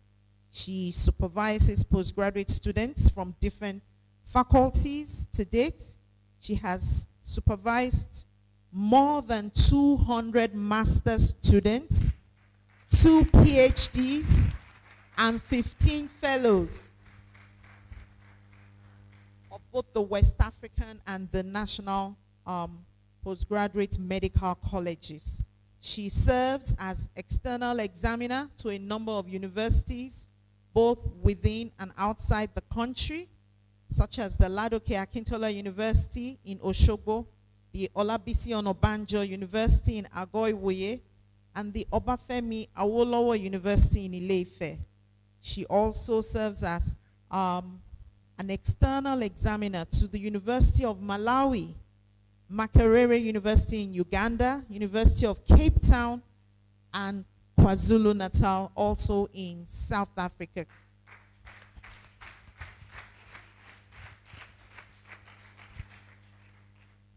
Professor Fawole is widely traveled and has delivered papers and lectures within and outside the country at meetings, conferences, and workshops. She's an avid researcher of international repute. Most of her works are focused on prevention of gender-based violence, adolescent reproductive health, and sexually transmitted infections, HIV, and AIDS. She also does research on malaria prevention and is a recipient of several research awards, including the University of Ibadan Senate Research Grants, University of Waterstrand Postgraduate Merit Scholarships, University of KwaZulu-Natal Research Award, the UNIFEM United Nations Women British Council's scholarship, and from the World AIDS Foundation. The list is very long. She has over 150 publications in peer-reviewed international journals. Her hobbies are gardening and making floral arrangements. Outside the university, Professor Fawole worked with the World Health Organization as a surveillance officer. Later, she served as a state coordinator of Oyo State and then as a consultant epidemiologist to the state. She has several years of experience working on disease surveillance, immunization activities, and outbreak investigation. In 2013/14, she went on sabbatical leave to the African Field Epidemiology Network as academic coordinator, and on her return served as the university's focal person to the program. She still actively supports this program. She provides technical expertise to the Federal Ministry of Health and her implementing partners on disease control for HIV and maternal child health. She's a member of the Technical Working Group of the Federal Ministry of Health and serves as a consultant to the United Nations Women and the UNFPA, including the Nigerian Centers for Disease Control, the NCDC. She's a member of several national and international organizations. She is married to the late Olufunmilayo Fawole, a professor of obstetrics and gynecology, and they are blessed with children. Shall we rise up and give her a resounding applause to this distinguished professor of epidemiology?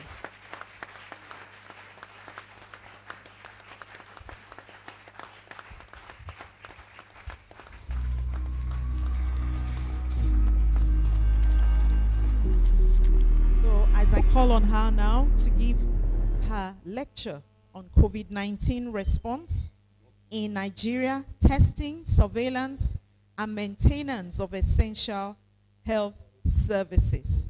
Professor Ibitoye Fawole, you're welcome to give this distinguished. Ibitola, you're welcome. Thank you very much, Dr. Olufunmilayo. Thank you very much, everybody. I'm humbled by this. Thank you. So I'll be presenting as requested by, first of all, please let me, the chairman, chairman of today, my classmate since primary school. My classmate since primary school, and we've never met until now. That's like 40 years ago. But I remember the name once I saw it. I need to remember my name. Sirs, please let me stand on existing protocol. Members of ICOMAA, ladies and gentlemen, I'll be talking today about the COVID-19 response in Nigeria. And I'll be talking about 3 aspects of it: testing, surveillance, maintenance of essential health services.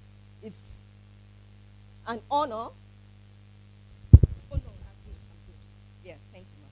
It's an honor to be asked to lead the 2021 lecture, and I'm happy to do this. I'll be talking about what is highlighted above. Next slide, please. As by way of starting off, I'll start off with a quotation. The quickest way to success is to identify those who have already been successful, find out why, and adapt their strategy to your own circumstance. This is a general quote. And this quote is the philosophy behind the actions and the activities of the exemplar in global health. The exemplars in global health aim to help to guide public health decision makers around the world through just this philosophy. The exemplars work on 6 main domains. The interest today is on the COVID-19 response, in which I'll be talking about as we proceed.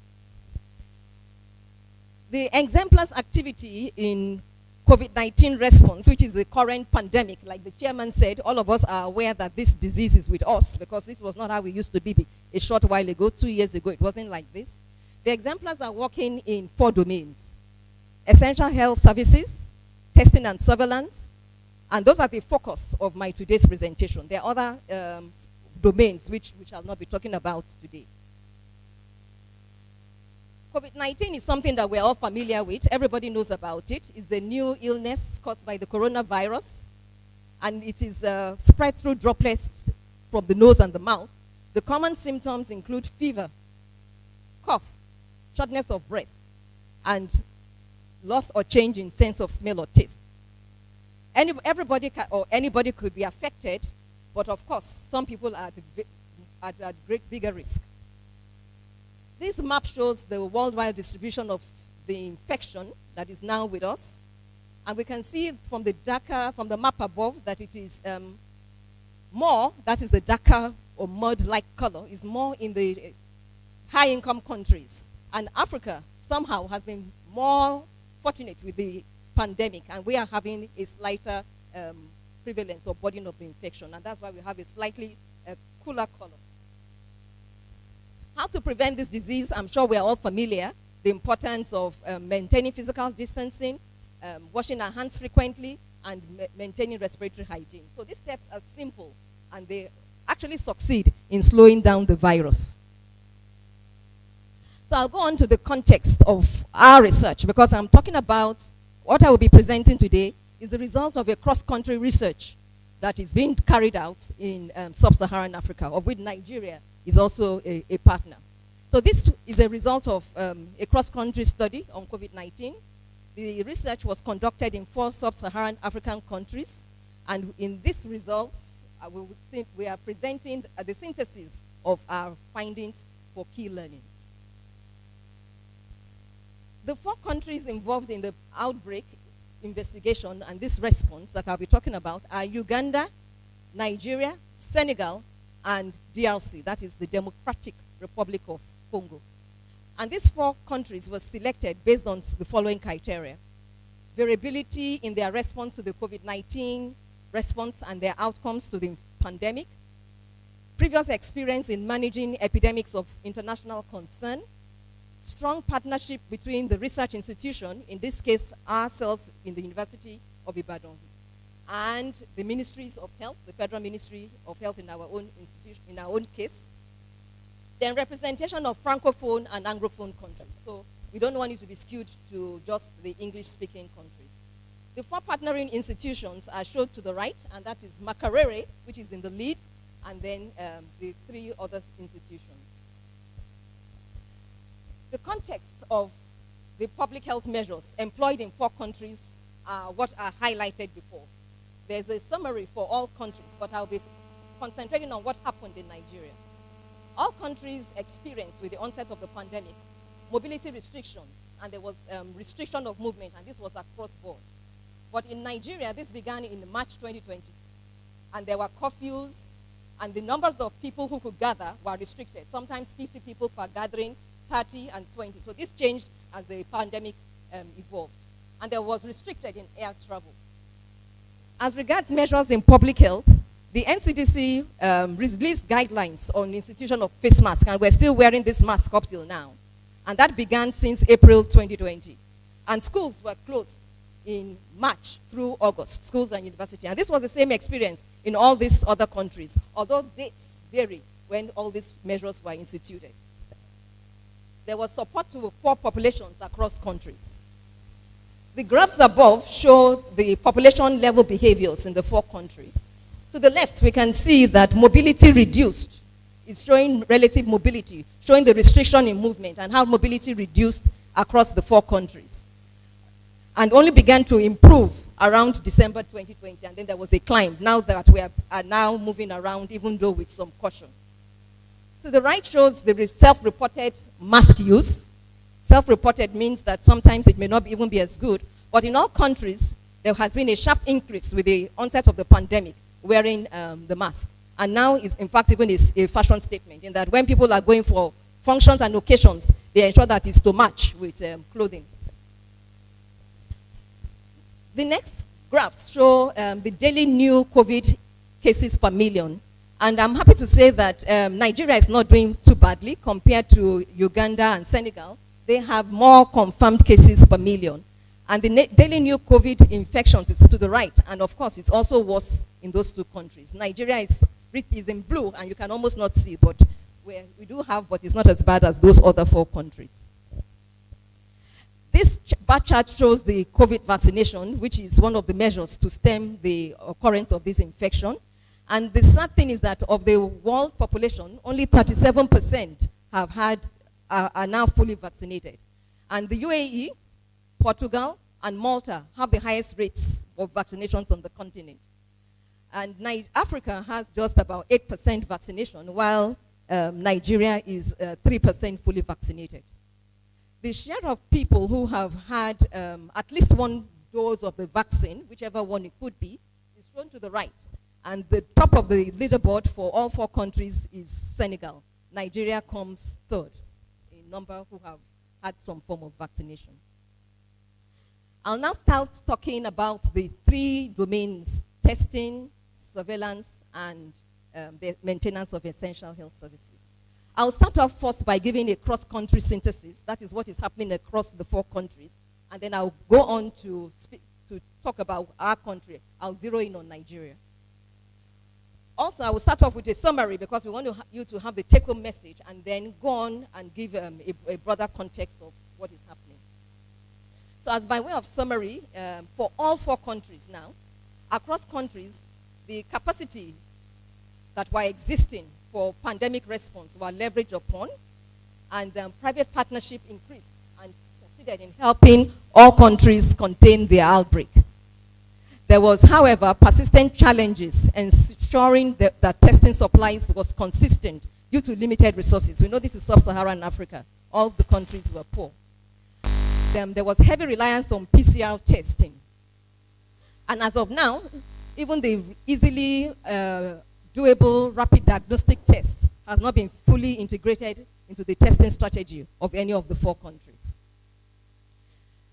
As regards surveillance, data management and rapid capacity enhanced our surveillance capacity across the 4 countries, but the disease burden continues to be undetected. That's not just limited to us. All countries continue to miss cases, and decentralizing to subnational level remains challenging. Moving forward, there's need for continued investments in data systems, and there's also need to set up regional mechanisms for procurement including validation of our test results. So that by the next time the next outbreak hits our shores, all countries in Africa are fully prepared. Because these things are a natural phenomenon. Outbreaks will always occur. But how can our work help?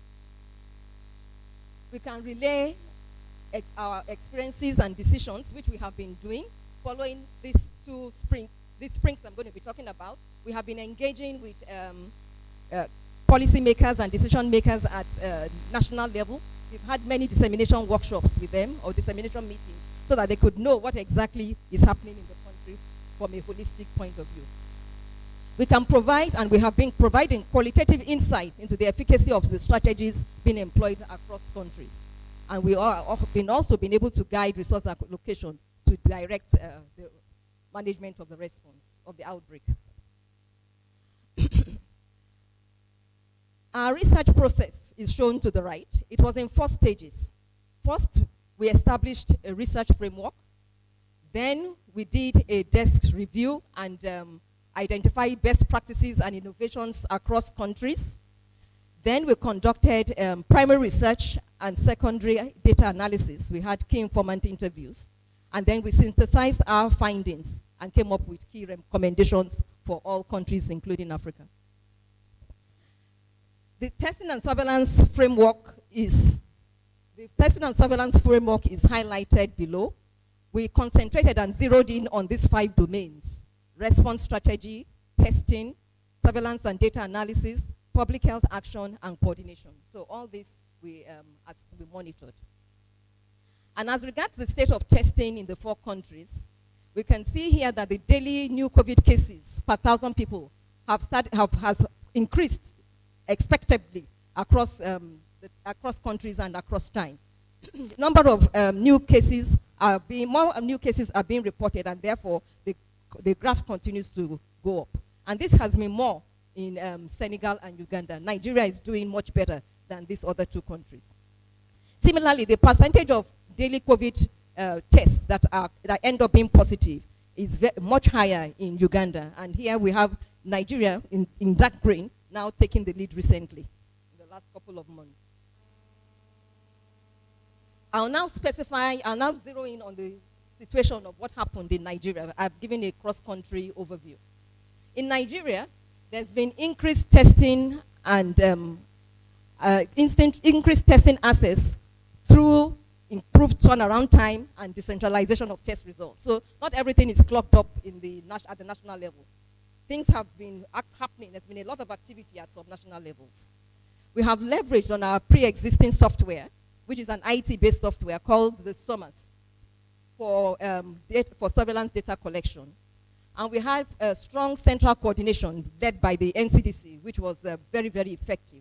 And they ensured that there was no duplication of response. There was partner mapping. But we also experienced challenges which we should talk about.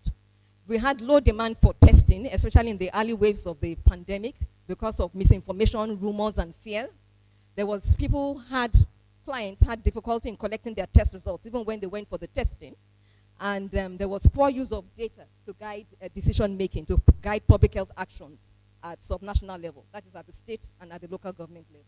But this was well done at the national level. The key learnings from Nigeria was that it's important to leverage on what you have on your existing system to ensure that you can respond well to outbreaks, and that it is also good. We could also good to adopt technology-based solutions and to integrate our systems as regards disease surveillance. This table shows the country context of our country. We're all familiar with this, that we're a country of over 200 million with poor health indicators. Life expectancy is about 56 years. DPT coverage, that is the 3rd dose of the childhood immunization that are done for infants, which is used as an indicator of healthcare services worldwide, is just 50%. The first COVID case was identified on the 27th of February, and that's the map of our country with the zones. Our pre-pandemic context, that is what was the situation before the pandemic hit our shores, was that we had key learnings from previous outbreaks. We've had previous outbreaks over time, over the last few decades. Very recent in our minds are the Lassa fever outbreak, Ebola, cholera, and then monkeypox. And therefore, we had infrastructure and human resource. We also had the Integrated Disease Surveillance Response Framework, IDSR, we call it in public health. That is the surveillance system of the country where we integrate data from many sources. And this had been on since 2001 and is available in all 36 states of the Federation.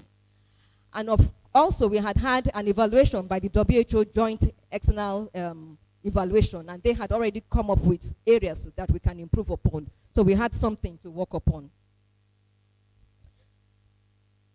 As regards testing, we were able to rapidly expand our testing capacity as the pandemic continued to evolve, and we also improved our decentralization mechanisms and our turnaround time. We integrated our surveillance database into the DHIS2, that is Demographic and Health Information System 2, which is an IT-based infrastructure across states. And we also had some challenges that I mentioned: low demand, poor coordination between the labs and the testing sites, labs and the testing sites not talking to each other, not working in synchrony. And then there was shortage of lab and health worker capacity to do some of those tests and to attend to people at testing sites. We had difficulty, or clients had difficulty in collecting the test results initially, but this improved as time went by. As regards surveillance, we leverage on our pre-existing system, which I call the SOMAS, which stands for Surveillance Outbreak Response Management Analysis System, which is an IT software, which is very good. Not many countries had such IT software, so Nigeria was actually doing very well in this regard. And this was supplemented by EWAS. EWAS 2 is another early warning system. It's also another IT-based software that was used for surveillance. And this was available in the high conflict states, only for the high conflict states of the northeast of our country. Testing and surveillance were well integrated, so we weren't losing too many cases. And of course, like I said, we employed a digital and electronic surveillance system. And as the epidemic was increasing, we moved from our usual weekly reporting to daily reporting into our electronic databases. And we had support from experts, particularly in the academia, who were supporting national and subnational level in responding appropriately. The challenge we had now was the long turnaround time, and therefore sometimes response was delayed because people didn't know whether they were positive or not. So they weren't altering or quarantining or isolating as fast as they should. There was underreporting and incomplete reporting of results. And there was poor use of data to guide decision-making at states and local governments. We had strong central coordination. Even before the pandemic hit our shores, we already had a system in place. So we weren't unprepared. And we must commend the federal government of Nigeria because they have allocated a lot of funds for the COVID response. However, though the federal government tried, some states, of which we may still remember, Kogi, Kano, and Cross River, had challenges accepting that there was a pandemic in the country. Next slide, please. The graph shows the case count in our country. We can see the 3 peaks, and the 3 peaks shows the first and second wave, the first, second, and third wave, and how they peaked across our country. The second wave has been the most problematic, and we still need to ensure that all public health measures are in place, because there's been an increase in the number of cases in the last few weeks in Europe, and invariably, somehow, these things have a way of going around the world. And how the cases have been climbing up is shown on the right. These graphs show the share of positive cases, which is very similar to what has happened with in the previous slides, how the cases were increasing. But it's good to note that we've had over 3.1 million tests conducted between April last year and October this year. And most of these tests were done with the PCR, which is commendable, which is the more reliable of the tests available. And the cumulative test positivity rate, based on surveillance data, is less than 10%. But however, our serological survey shows that as much as 23% of the population had antibodies for the virus in Lagos State. And what does that tell us? It means that the disease is more with us than what we are picking on from surveillance. The country's coordination strategy is showed above. First, we had a National Corona Preparedness Group set up in January 2020. And then this transitioned to the Public Health Emergency Operations Center in February 2020. And this Operations Center worked on 7 pillars: laboratory, case management, risk communications, and etc. And then again, this changed again into the Presidential Task Force, which was established in March 2020, and then later to a Presidential Steering Committee in April 2021. So we've been changing our coordination strategy as epidemic has been progressing. But these steering committees are available at the national and at the state level, so they are also state task forces. And these were established across the 36 states of the country, including the FCT. And they have the mandate to develop strategies, implement, and mobilize stakeholders to ensure appropriate response to the pandemic. The timeline shows Nigeria's response as the epidemic started and rolled along. The first thing done was to look for tests that could be done to detect the virus. So the gene expert was leveraged upon in March 2020. Remember that I said the first case was in February. And so the gene expert was used to try and use to detect cases in May. And then there was mandatory quarantine for travelers in June. In September, LDTs were adopted as a strategy in closed settings before people could board and travel out of the country. In October, we had 69 labs, and then the serological surveys were conducted in 4 countries at that time. By December, the second wave had hit the shore, and we had increased testing capacity from the initial 3 to about 97. And by May 2021, the first shipment of the Oxford AstraZeneca vaccine hit our shores, and by that's May, we had the second dose. People were receiving the second dose, of which my humble self was one of the first to step forward for the vaccine and encourage others to do the same. By September 2021, we had about 150 PCR labs. The next one also shows the same thing, and now we can see that shows how things have the timeline of activities. In May, there was a ban in travel from high-risk countries of India, Brazil, and Turkey. And that same month, we went into the phase 4 restriction. And later that month, we received some more doses of the Oxford AstraZeneca vaccine. And in June, we were in the second phase of the serological survey, where more states were being surveyed for the antibodies. In July, the third wave hit our shores. And by August, we were in the second phase of the COVID-19 vaccination, which was launched. Ban was lifted on travelers in September, and by that same month, the federal government provided or got a loan of more than $400 million to respond to the vaccines. And in October 2, the resident doctors called off their strike. So all this is mapped by partners. Next slide. So the key findings that have occurred in that country is that we use the risk-based or targeted testing strategy. Of course, that meant we targeted people who we felt were more at risk or who had the symptoms. And this was modified as the outbreak evolved because we didn't have the resource to test everybody. And we had strong private sector support, including the civil society and the academic sectors. They really ensured that our response was optimal.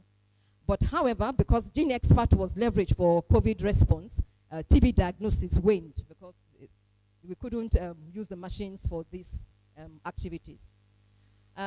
We received $5 million naira funding and later $10 million naira for our response. And this certainly helped Nigeria to do better than many of its neighbors.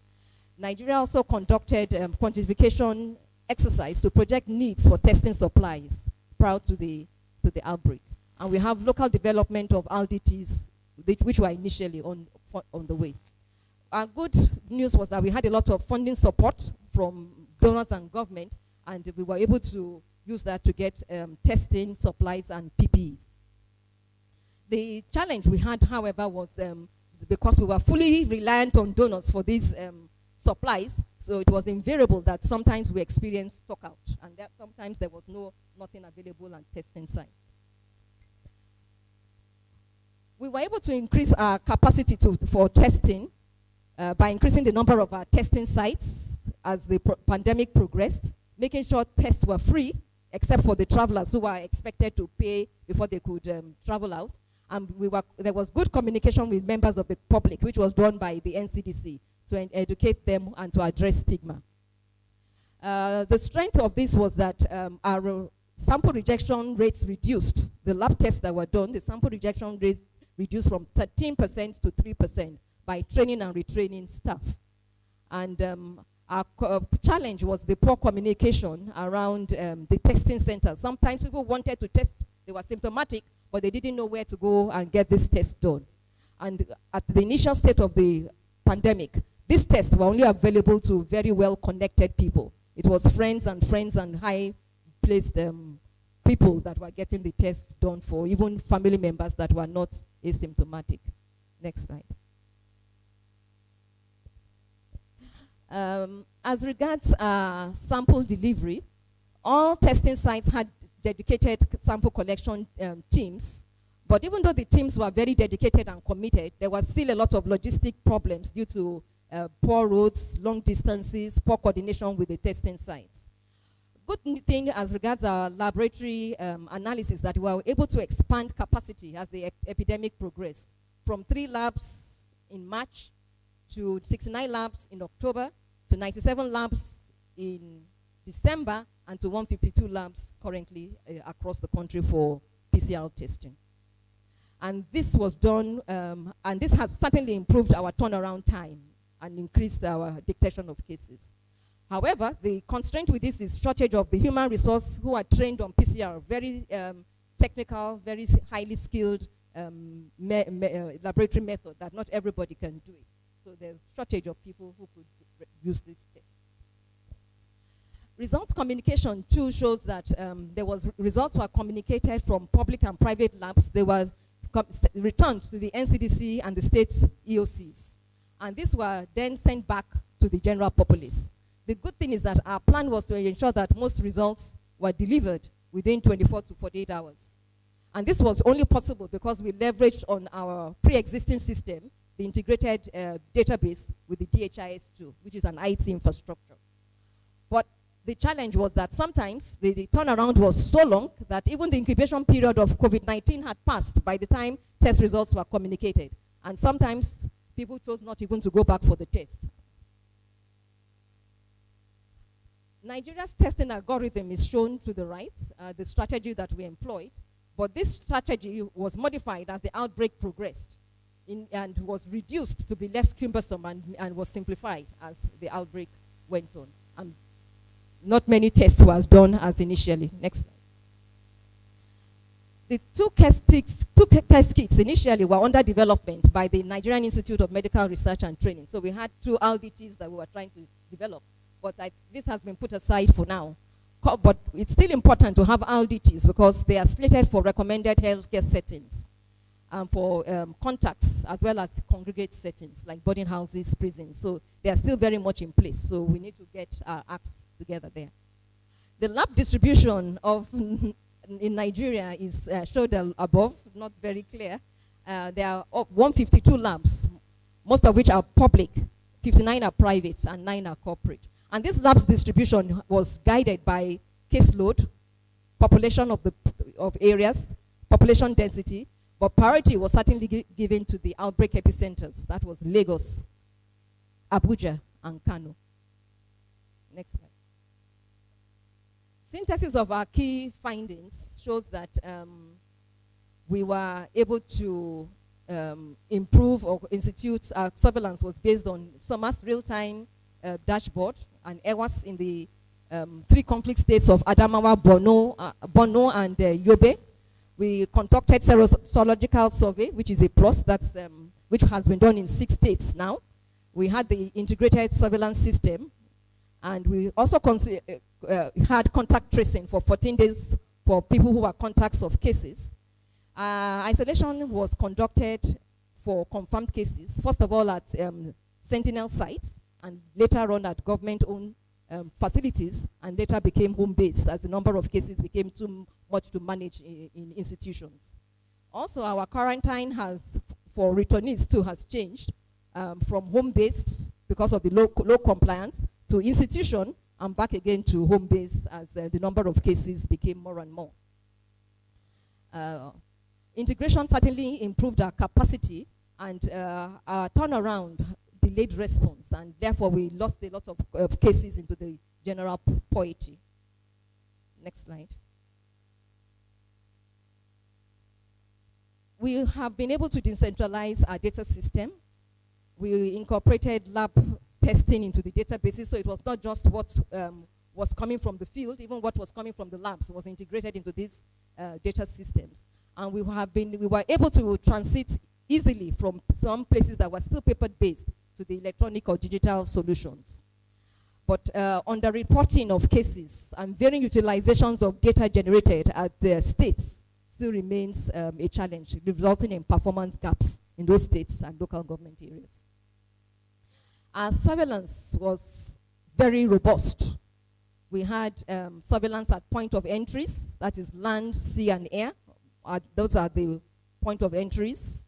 In the health facility, in the community, workplace, as well as post-mortem surveillance. All this was done in Nigeria. So we use both active case search and passive surveillance mechanisms. And like I said, this was all IT-based. Further, so this shows the various surveillance methods employed in our country: case investigation, contract tracing, telephone hotlines, including even genomic surveillance. And all this was integrated into our databases. The popular integrating into the database, the SOMAS database, which is the Surveillance Outbreak Response Management Analysis System. The dashboard is shown above, and this dashboard is able to show the updated cases, the epidemic curve, the geographical distribution, even the lab results, and is available to about 12 user types, not just epidemiologists, laboratorians, contract tracing officers, and etc. It was certainly enhanced our work, surveillance in Nigeria. But there was challenges with contact tracing, even though the plan was to ensure that contacts were traced for 14 days. The challenges were that many contacts were lost to follow-up, and there was lack of transport and fuel for the contact tracing teams, and community reluctance. That was the main thing. Community reluctance to cooperate with the team because of the stigma related with COVID. It's just now that the stigma is getting better and people can come forward boldly and say, I had COVID before, I had COVID. But initially, nobody wanted to be associated with the infection. So the recommendations of our research for other geographies, based on the experience in Nigeria, is that there's need to implement real-time transmission of data between all levels of the health system, that is the primary, secondary, and tertiary level. There's need to ensure that there's real-time transmission of data so everybody can act promptly. We need to establish preparedness measures and coordination mechanisms even before the outbreak or any other outbreak reaches our shores. Important to leverage on experience of past outbreaks. Country expertise, infrastructure, even the academics should all be brought on board. It's important to adopt technology solutions and integrate systems. And then we need to have a centralized data system and provide access to key stakeholders.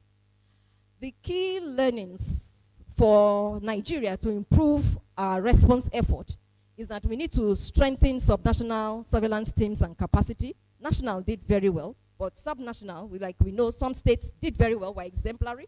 Kano, Lagos, FCT, Ogun, some states were, but some were in denial for a long time. But then we need to strengthen and promote public-private partnership, intensify risk communication so that people would come for testing and would not be aware and would institute prevention measures, strengthen electronic surveillance, and roll out LDTs, including domestic production. Now I move to the third sprint of our work, that is the essential health services. And I start off again too with a cross-country synthesis of what happened in the 4 countries of our study. We recognize that apart from the morbidity and mortality that COVID-19 causes, it also disrupts the provision of essential health services everywhere. And the fear of contracting COVID-19, including transport difficulties and mobility restrictions, have caused people to avoid the health facilities and delayed routine health services. So across countries, we'll be recommending that there's certainly the need to have clear guidelines to promote these essential health services during times of crisis and disseminate such guidelines across levels. We need to implement innovative health service delivery models and strategies during times of crisis. We need to have reliable, accurate reporting systems that are evidence-based to guide decision makers and policy makers, and strong government coordination, public-private partnership, and international cooperation are key, because these were things that contributed to the achievements of Nigeria. Next slide. Next slide.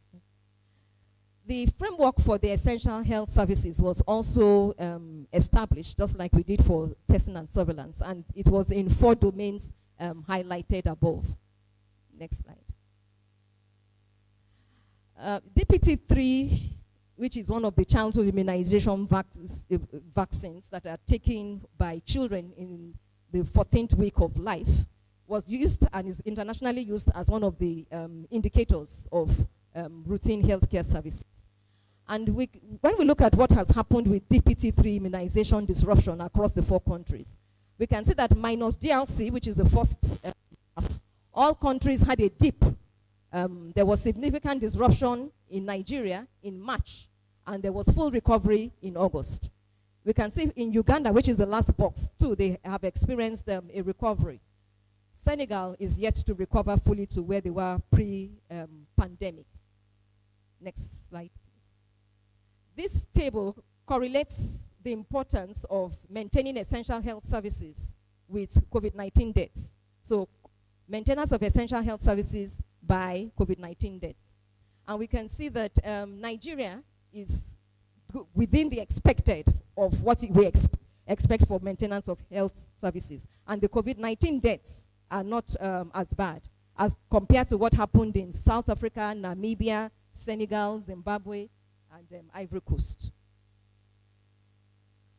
When we take a deep look at the technology or digital health systems used across board, all countries had to leverage on technology, either by using virtual platforms in DRC, or doing video observations in Senegal, or having websites in the Uganda. But in Nigeria, we were able to follow up patients by using messaging apps and peer support networks. Smartphones were also provided to monitor treatment adherence for people living with HIV. And we had NGOs that provided internet modems and tablets to improve data reporting. Across countries too, as regards tax shifting, all countries had to make readjustments in their health service delivery. Tax was shifted to involve more community health workers, and this was across board. And they carried out various activities in the various countries. Essential health services, disseminating information, vigilance and awareness committees, antenatal and postnatal care. In Nigeria, they supported antenatal and postnatal care, including treatment of some common infections. And they were also very useful to ensure that routine immunization continued during the pandemic. As regards service adaptation, all countries had to adapt.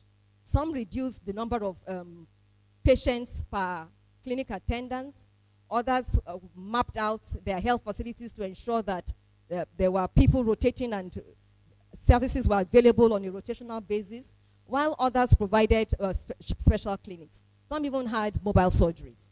In Nigeria, we were able to adapt by having multi-month dispensing. That means instead of collecting drug for just a month, we collected for several months. And we also had mobile health vans instituted by some philanthropists and politicians to help their constituencies. Then there was telemedicine, which was well used to fill the delivery gap in the urban centers, in the urban parts of the country. The recommendations are in 3 domains from this our research. For COVID-19 response, our recommendations is that we need to publish and disseminate guidelines to healthcare workers on how to maintain and promote essential health services during crisis. We need to provide regular free COVID-19 testing and psychological support for healthcare workers because it was quite traumatic for many healthcare workers. We need to incentivize even healthcare workers to ensure that they can do these activities, not expecting them all to do things gratis. And then multi-month dispensing is crucial.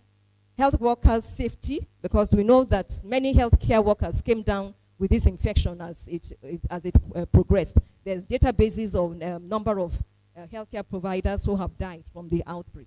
So we need to ensure that we are protecting our first responders.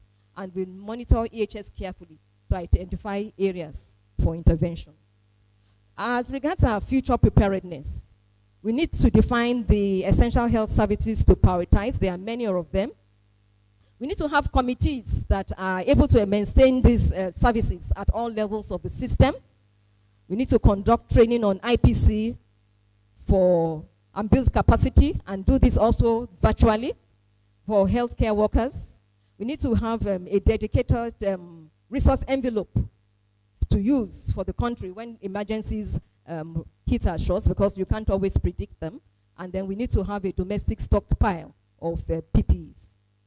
And for the health system, our recommendation is that it's important to have or to run media campaigns to promote access to services and to communicate risks so that people are not afraid. We need to invest in training our primary care providers, nurses, doctors, laboratorians, including community health workers on these things. We need to strengthen commodity supply chain and ensure that routine data collection is strong.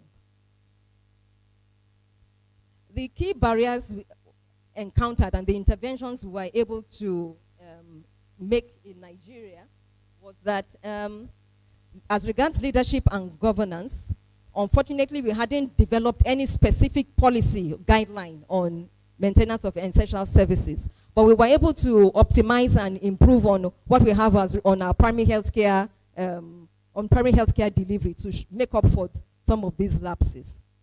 As regards health workers, we didn't have enough workforce, and our health workers were afraid of contracting the infection, and in conflict areas, they find it hard to move. And we were able to address this by training our health workers, and also by giving passes to them, those in the conflict area, so that they could do some of their work, and by reassigning tasks. Next slide. As regards health service delivery, we also experienced barriers, and we had to rely on private sector because some health facilities were not open or were restricting how they could or who they attended to, and even people were running away. But the private sector, they remained open and were giving services, giving healthcare to many ill patients. And also, we were able to implement new delivery strategies. This month-to-month drug dispensing, follow-up with messaging on the apps, using apps, observations, the mobile vans, temporary fixed post immunization services, and by phone consultation. So we employed innovative methods to ensure that we were delivering healthcare to the populace. As regards infrastructure, there were challenges, paper records in some LGAs, lack of digital infrastructure, stockouts, but we were able to address this by the donations we received from faith-based organizations, COVID, and many philanthropists. For the health information system, the use of trained community health workers certainly helped to promote reporting. Coordination of essential health services was done both by subnational, the state governments. They led the response at the state level by communicating risk, monitoring services, and ensuring that health services was provided. The local government, on the other hand, provided a lot of training on IPC, surveillance, risk communication, testing demand. So all subnational levels are also very crucial. Our private sector, too, were very active, and they were able to support the response by partnering with the federal government, with NCDC and the implementing partners, and provided ambulances, PPEs, so many commodities, vehicles that were used for first responders. So in Nigeria, we used 3 strategies to maintain our essential health services. I mentioned them earlier: the digital health solutions, tax shifting to health workers, and the health service delivery adaptations.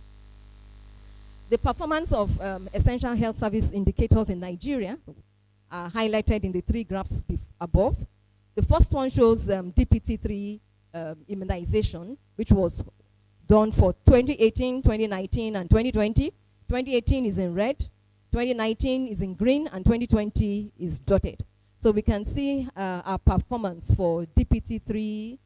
And to the right is maternal deaths across years, and at the bottom of it is health service delivery. And we can see that in 2020, that is the dotted ones, as the epidemic progressed, particularly for maternal deaths, there was an increase in the deaths recorded.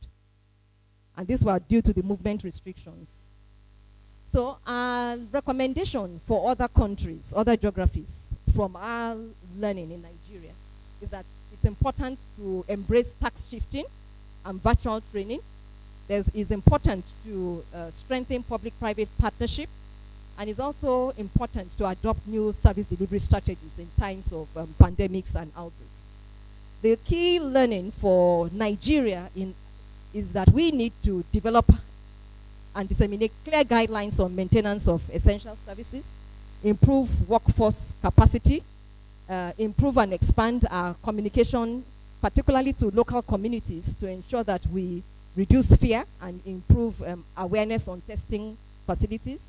And of course, we need to maintain surveillance for all priority diseases, not just the COVID-19, because it could be another disease another time. So what can we as individuals do? We've been talking about what happened in our country and in other African countries. So now back to us. It must always be what we can do. We need to be informed, and this is an opportunity to also inform us about the infection and also to know what is happening globally in Africa and locally. So we need to be informed. We need to wear a mask. That is sometimes challenging, and we see people bringing it just over the lips instead of over the nose, but it's something we must do to protect ourselves. Maintain social distance, wash our hands frequently, stay at home when we're sick, and then take 2 jabs of the vaccine. Our next steps and related research are, right now I have presented our findings on the testing and surveillance and maintenance of essential health services. We have presented it to this group. We presented it severally to the Federal Ministry of Health, the NCDC, and partners. They are very conversant with this work. We have even presented it, because Senegal is one of the partners. We've also presented it to WAHO, that is West African Health Community, and we continue to disseminate and disseminate and disseminate. So we've presented this. Right now, we have also collected data on the impact of the MPIs, non-pharmacological interventions, the impact of COVID-19. So that has been done, but we haven't started disseminating our results. Ongoing is our vaccine survey. We are just putting that together. That is, we will go to the field in January. It's December already. And coming soon is our survey on digital health tools. So this is our plan. I must acknowledge, I'm coming to an end, I must acknowledge the partners, the funders, exemplars in global health. They are the main force behind us. The Gates Ventures are always in communication with us. They actually help us make many of these slides, and they are the funders of the project. The Makerere School of Public Health is the lead partnering institution. We have 4 institutions in Africa, but Makerere is lead. The University of Kinshasa, DRC, University of Ibadan, our team, the University of Shikin Anta Diop in Senegal, and then of course I must acknowledge my colleagues, the co-investigators in my department, in the Department of Epidemiology and Medical Science. Thank you very much for listening.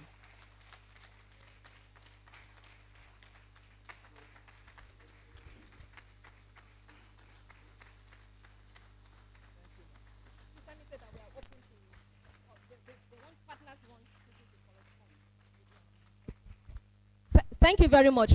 My partners would not be happy if I do not emphasize again their contacts. Online, email, follow-up. Exemplars really welcome comments, contributions, questions. Thank you very much.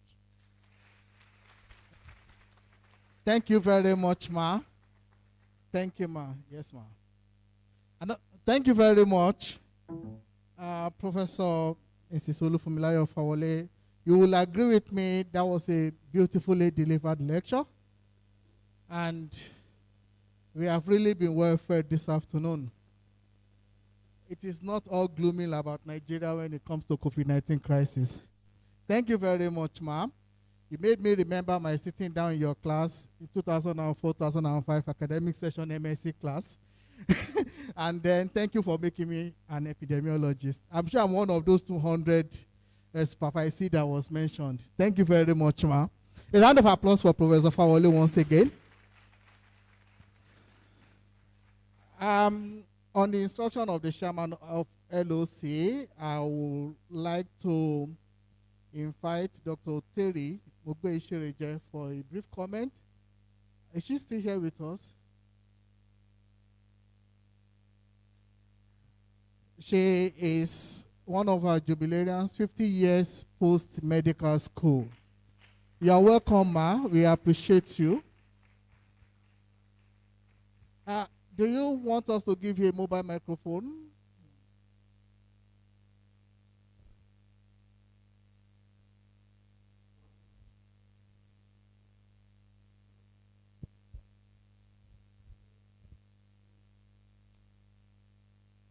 Thank you.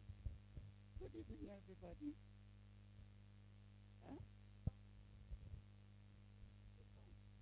Good evening, everybody. Good evening, everybody.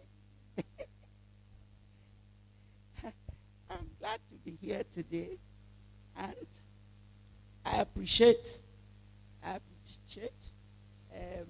being here today, and I need to say a few comments. I qualified in 1971.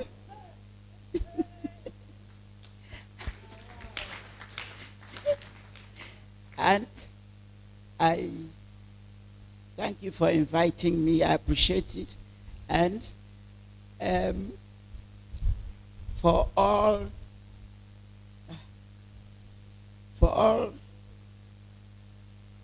that, I better stay here before I fall. I do appreciate your asking me to say a few words, because I finished in 1971. And I do appreciate your inviting me, and before I fall, I think I want to step 1B. Yes. Okay. I better stay here. I finished in 71, like I said, and the 1971 set, we stayed, and we were the first set of medical students that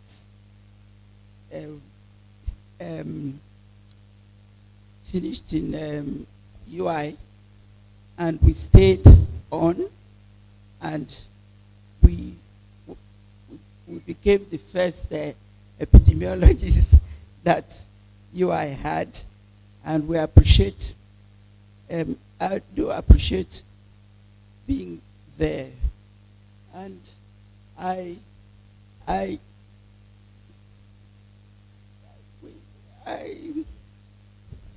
we were the first epidemiologists, like I said, and we did a lot of work in the place, and we appreciate whatever you've had to do. Thank you very much.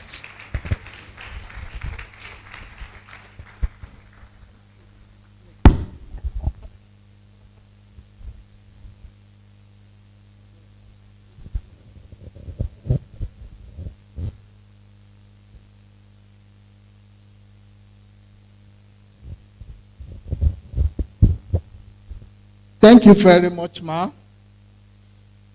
Thank you for coming, and thank you for that short reminiscence from the class that graduated 50 years ago. 50 years ago. I'm sure Mommy will look at it like yesterday. Such a long time. So the next class to call is the 1981 class. You know, the chairman said earlier on that should get size. So from 1971, let me move to the class that graduated 40 years ago. The class president said the speaker for the class is online. And then can I ask the ITU to please unmute Dr. Dele Shokunbi? Dolamu Shokunbi, sorry.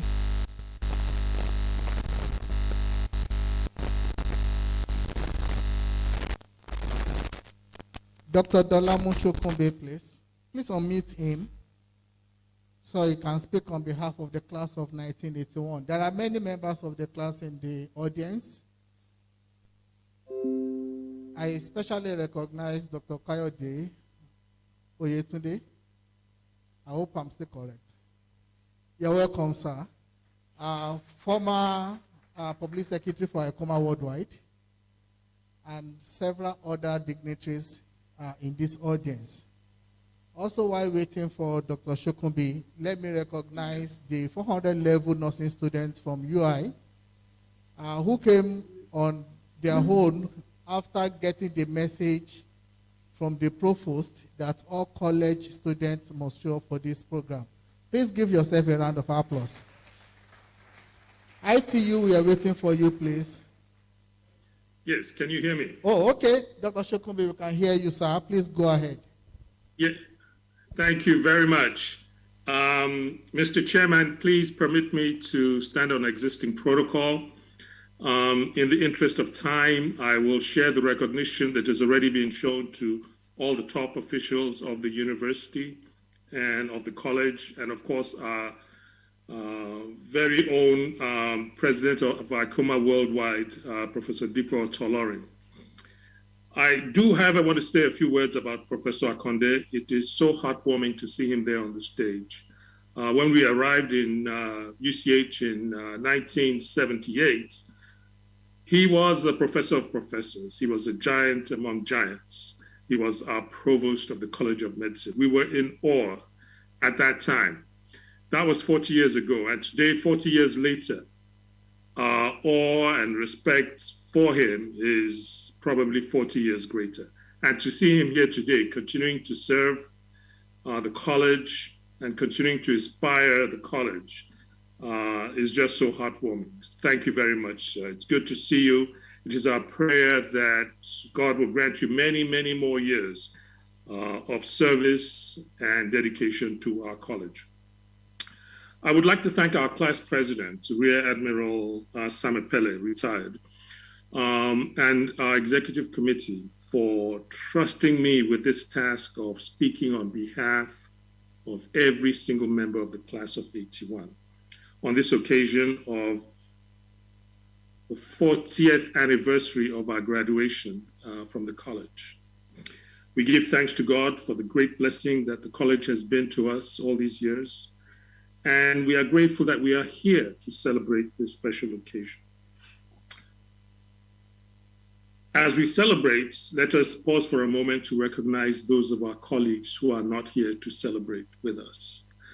And we also remember that some of our classmates have lost beloved spouses, children, and other family members. You know, on these sad occasions, we have mourned with them, and we continue to pray that God's healing grace will bless them and their families as they continue on forward. We pray for the souls of the dearly departed. May they rest in peace.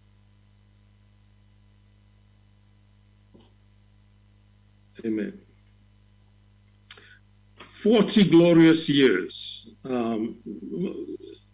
It's just amazing how time flies.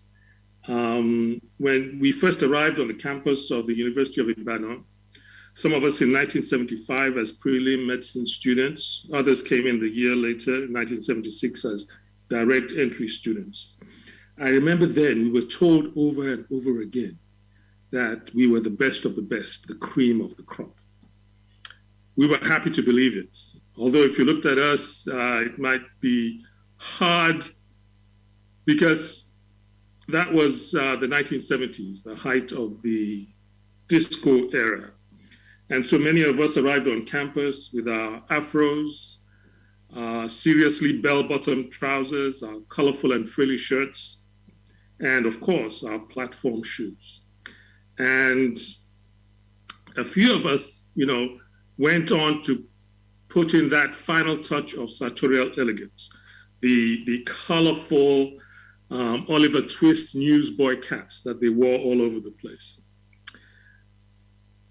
But we had been warned that we may be medical students, but we really shouldn't dream of becoming doctors until we had passed the second MD exam. That was the biggest mountain. And so we studied hard. We worked hard, we went to class, and eventually we passed second MD. And those were the best days on the UI campus, because now we were bona fide medical students. So we wore our ties, and every morning we marched over to the parking lot of the Theatre Arts building where the buses were waiting to take us to UCH. Big, beautiful, luxurious Mercedes-Benz buses, proudly inscribed College of Medicine, University of Ibadan. We were so proud of ourselves. And of course, then we got to UCH, and we finally got to meet all those giants of medicine that we had heard about. You know, those were the days when life was good on the campus of the University of Ibadan and Alexander Brown Hall. All the halls of residence except Queen's Hall had fully functioning cafeterias where we enjoyed 3 very square meals a day. The shiny new central cafeteria and UI had just been completed, and we had options. Sunday lunch was jollof rice with fried chicken and ice cream, all for 25 kobo a meal. I know students now would refuse to believe that it was possible. The halls of residence had freely flowing potable water, uninterrupted electricity, and we actually had well-supervised janitorial staff that kept the common areas spotlessly clean 6 days a week. Those were indeed the good old days. But we arrived at the UCH campus. We became very busy medical students. And we were blessed to have so many wonderful teachers, resolute clinicians. They all had their individual styles, their unique approaches to medical education and apprenticeship. Some were tougher than others. But all of them, even the ones that we thought were very tough and strict, all of them were clearly motivated by their desire to make sure that they made us the best that we could be, that we had to be the best of the best. And many of them made huge personal sacrifices to make sure that we were successful. Today, 40 years later, we look back and we are so grateful for all of them, because we know that we would not be where we are today without their example, and their hard work. We worked hard, but we also managed to find good work-life balance, work-play balance. Alexander Brown Hall was a big sanctuary where we took refuge from the daily stresses of being medical students. Lifelong friendships, lifelong collegiality, a few marriages all started at Alexander Brown Hall. Many a day where we sat around after lunch or dinner, sat around those tables discussing all manner of things, sometimes medical topics, but mostly news of the day and our impressions about the problems of the world.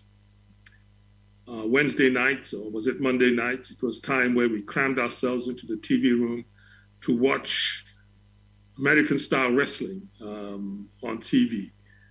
We cheered, we shouted, we enjoyed, we took bets, and when it was over, we went back to our books and we studied hard and worked hard. And then one day we graduated and we found ourselves scattered all over the world. We went out to change the world. 40 years later, looking back, have we changed the world? And the answer must be yes. We have changed the world, each and every one of us, in our own individual ways and in our own individual corners. We have taken the education and the training that we received at the college and used it to make our own positive contributions all over the world. You may ask, how have we changed the world? Well, let me count the ways, or at least some of the ways that easily come to mind on a day like this. Our classmates have been prominent members of the faculty and administration of the college and the university, continuing that long tradition of excellence in research and education, training new generations of students to excel in everything they do. In recent years, the work has become very challenging because of the current socioeconomic and political difficulties in Nigeria. But they remain undaunted and they continue to work diligently and faithfully in the best traditions of our own teachers and mentors from the good old days. Beyond Ibadan, our classmates are also prominent leaders at other medical institutions, at other medical colleges across Nigeria, serving on university faculties and councils, and leading the way in developing new medical schools and hospitals and playing active roles in the Nigerian and West African postgraduate medical colleges, spreading and sharing that Ibadan tradition of excellence. Our teachers always wanted us to be astute clinicians and compassionate physicians. It was always about the patient and what we would do after we graduated. And most of us then entered direct clinical care in various settings, from small private practices to private and public hospitals, from primary care centers to specialized tertiary care centers in the largest metropolitan cities of the world. From Ibadan to Kano, to Kuwait, to Cambridge, to Cleveland, to Canada, healing the sick, comforting the afflicted every day with the skill and compassion and humility that we were taught in Ibadan. In many parts of the world, in the biggest, most acclaimed medical institutions and in small hospitals all over the world, we often find ourselves standing shoulder to shoulder with doctors who claim to have trained in the most acclaimed medical colleges of the world. And yet, we stand shoulder to shoulder with them. And our Ibadan training always comes shining through to our colleagues, to our patients, to those in our communities that we serve. Our Ibadan training taught us more than medicine. It taught us to be compassionate, humane physicians, to always respect the patients, to always try to do the very best, even with very limited resources. So you can imagine that we come out to the world and some of us practice in places where they have virtually unlimited resources. But every day we rely on the training we received in Ibadan to help us compete and win with colleagues from all over the world. Our members have received high honors and great recognition wherever they work, from small local community honors, civic commendations, state, national awards in Nigeria and elsewhere, and even an MBE from Her Majesty Queen Elizabeth II. Our members have served with honor and distinction in our nation's armed forces. We have 2 retired Rear Admirals in our class. One of us, of blessed memory, became a distinguished cardiologist, but somehow managed to become one of Nigeria's foremost experts on Nigerian military history. Our members have been active in civics and politics. We have many state health commissioners. We even have a serving current state governor. In the international pharmaceutical industry, we have classmates who are making daily contributions to the constant search for newer and better medications and treatments. Talking about the COVID pandemic and infectious disease in general, one of our classmates was among the first in the world to demonstrate that it was possible to reliably prevent the transmission of HIV from pregnant mother to newborn child. Talk about changing the world. Today, he and others in our class are at the forefront of the battle against the COVID pandemic all over the world because of the training we received at Ibadan. None of all the examples I have mentioned would have been possible without the education and training that we received at the College of Medicine and the University College Hospital. Our teachers taught us well.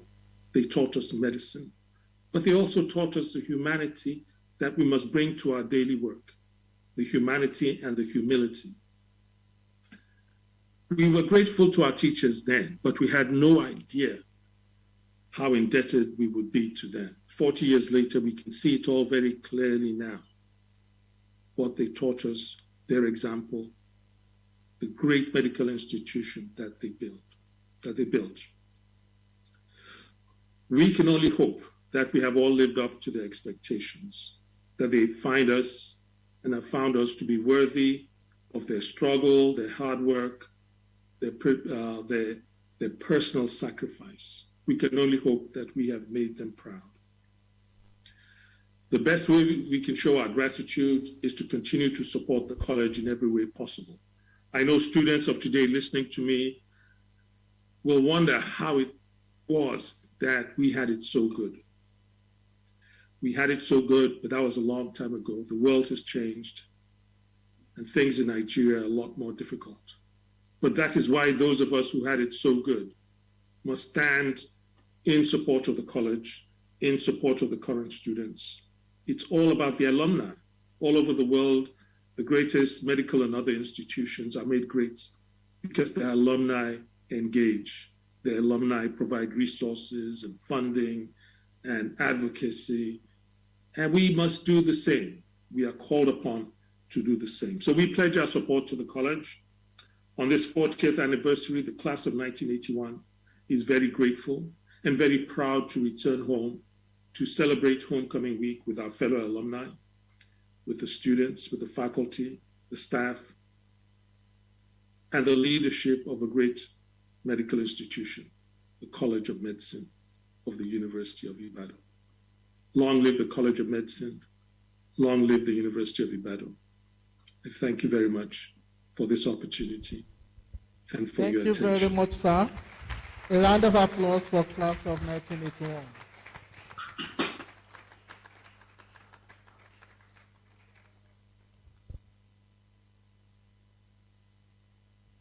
Thank you very much, Dr. Dolamu Shokunbi. We really appreciate you.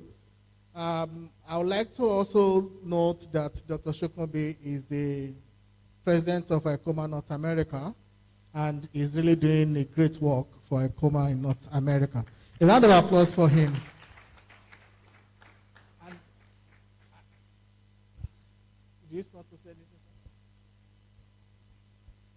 Can I also recognize that the class of 81 actually renovated the D block of Alexander Brown Hall some 2 years ago. Thank you, sir.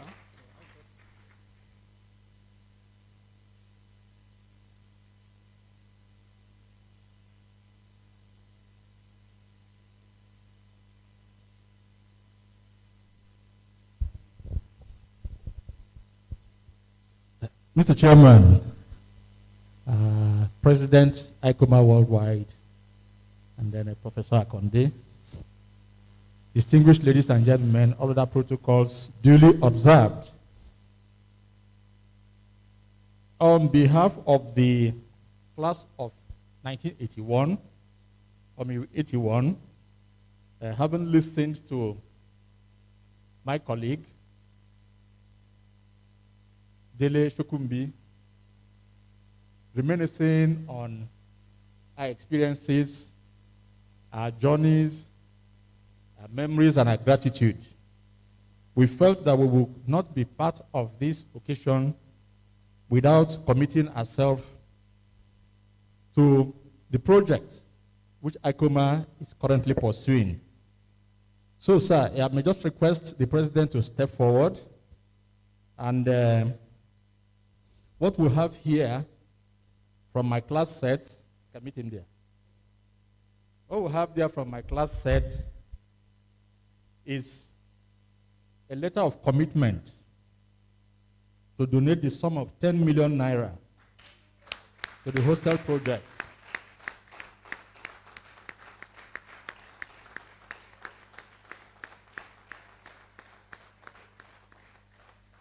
Now, we are seeing this as the first step because we believe that the project is just about to kick off, and going forward, just like Dr.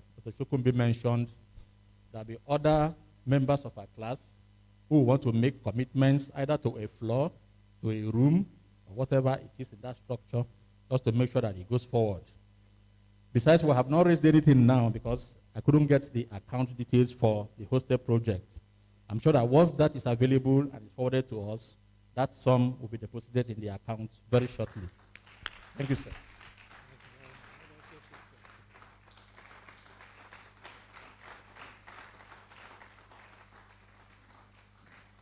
Thank you, sir.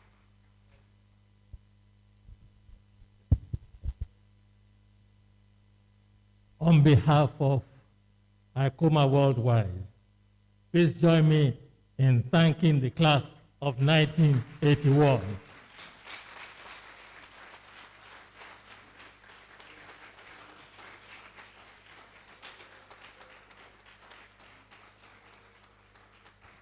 They have been outstanding in supporting the college and the University College Hospital, so we must continue to emulate them. Thank you very much.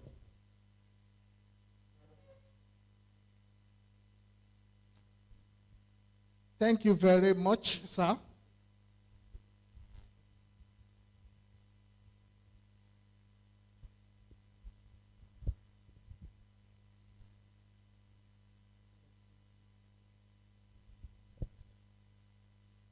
A round of applause once again for class of 1981. Can members of the class in the audience please stand up?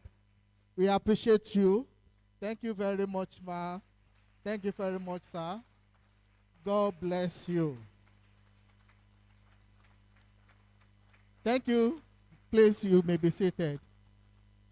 I think the students will be really excited.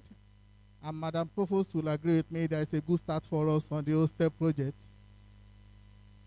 So, thank you. The last thing on our agenda before we close.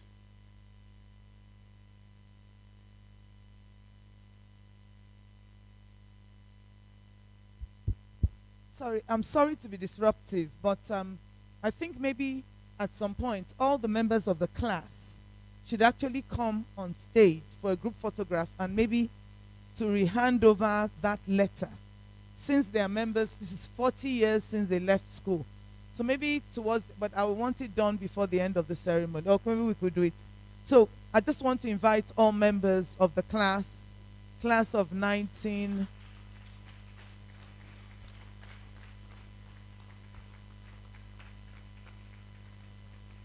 I think it's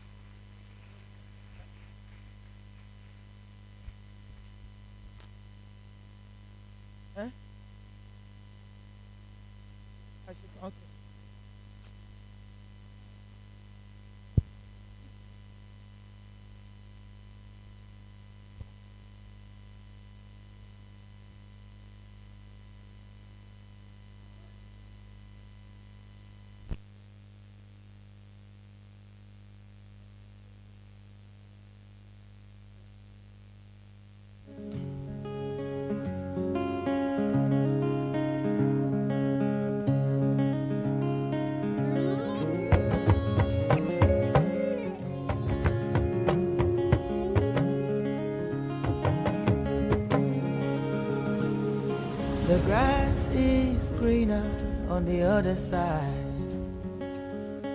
That's what I thought before I took the ride. I burned my bridges so I never look back. But if I had known the life I was searching for. Thank you very much, sirs. Thank you very much, ma'am. We're grateful. If I had known the life I was searching for was already my own. Thank you very much, class of 1981. The last item on the agenda before the closing remark by the chairman is the presentation of flag to the guest speaker, and that will be supervised by the secretary to the college, Dr. Ikelu Akomudi, to be assisted by the ICOMAA Worldwide President. Put a round of applause for them.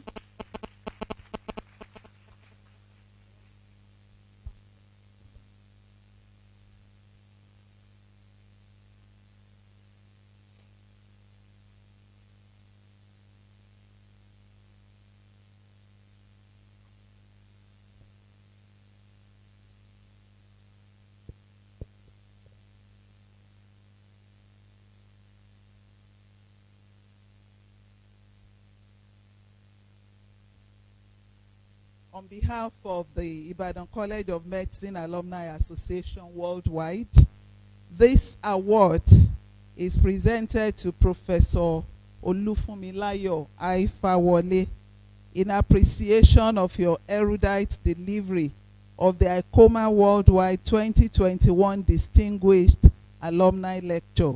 Today, Thursday, 11th November 2021. Congratulations.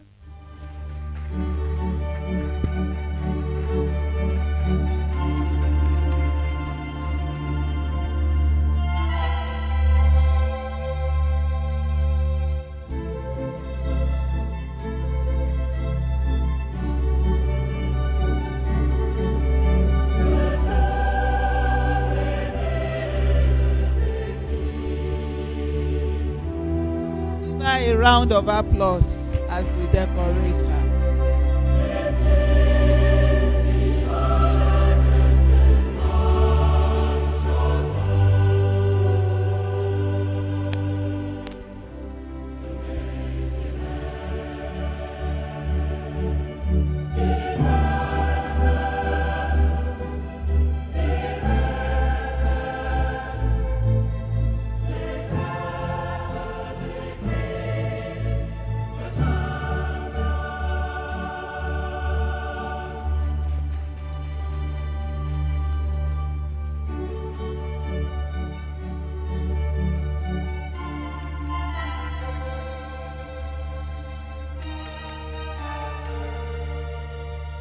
Also, on behalf of ICOMAA Worldwide, this award is presented to Major General Akintunde Akinkunmi, retired, for being the chairman at the 2021 Distinguished Alumni Lecture today, Thursday, 11th November 2021.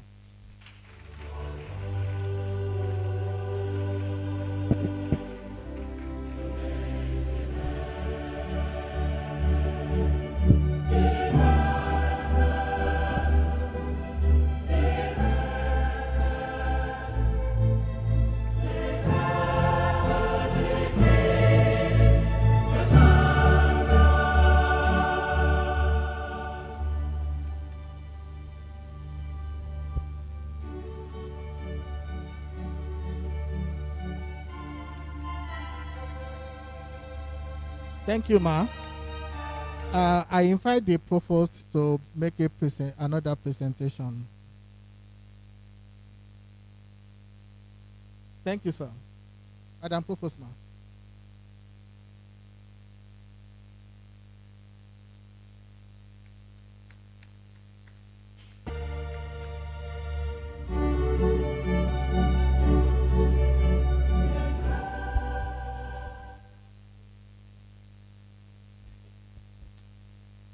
Thank you very much. I just thought that it was a good opportunity. Chief Bayo Oyero has served on the Court of Governors. One of the things that were put in place when the College of Medicine was created by a very distinguished grandfather teacher was to for us to have a governing body, and that is the Court of Governors. And there are many. The chairman of council of the university is also chairman of the Court of Governors, and the vice chancellor is also on that group, and many other members. And Chief Bayo Oyero was the president of the Ibadan Indigents, I think, yes, team group.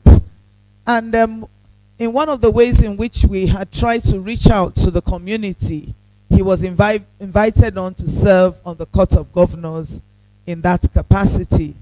And we so much appreciate what he's done. And as he's moving on to greater and awesome things, we felt we should honor him and appreciate him. He's also, I said, 2 of his children are alumni from this great College of Medicine. So, sir, I want to invite you so that we can just give you, we have a plaque for you.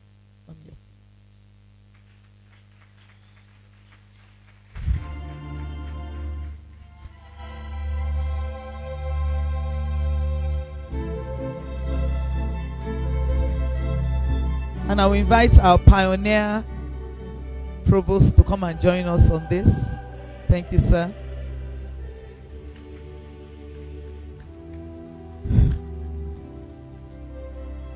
So I will read it out and hand it over to you. Deputy Provost, please join us, please.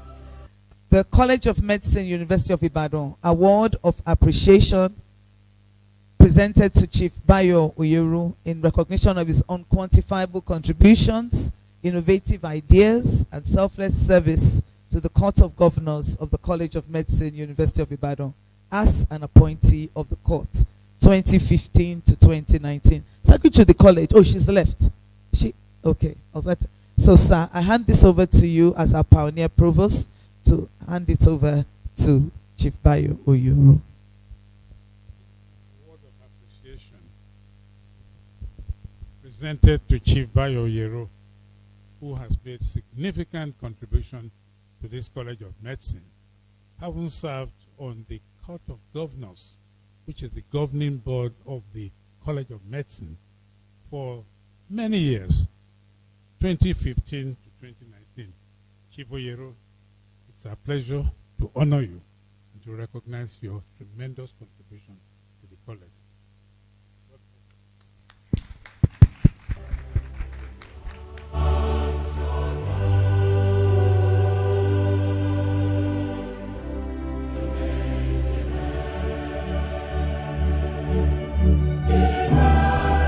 He just wants to speak for a minute or so. I feel really overwhelmed, quite honestly. I want to thank the college, the provost, who I didn't serve, but thought of this appreciation on behalf of the college. I thank you very much. I thank you, sir. The grandfather of ICOMAA, may you live long in good health. As an alumnus of the University of Ibadan, you don't need any introduction to me. I knew you very well and what you stand for in the College of Medicine. Madam Provost, I was also a member of the governing council of the university, the council that served with Professor Fawole, 2000 to 2004. I think I've also paid my dues, with all due respect, to the Alumni Association. I was the secretary of Oyo State branch of Alumni Association from 1980 to 1991.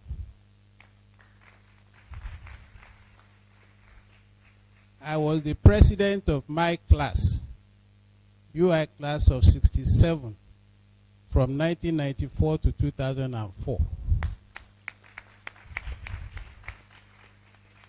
And I was also a third vice president of the National Alumni Association.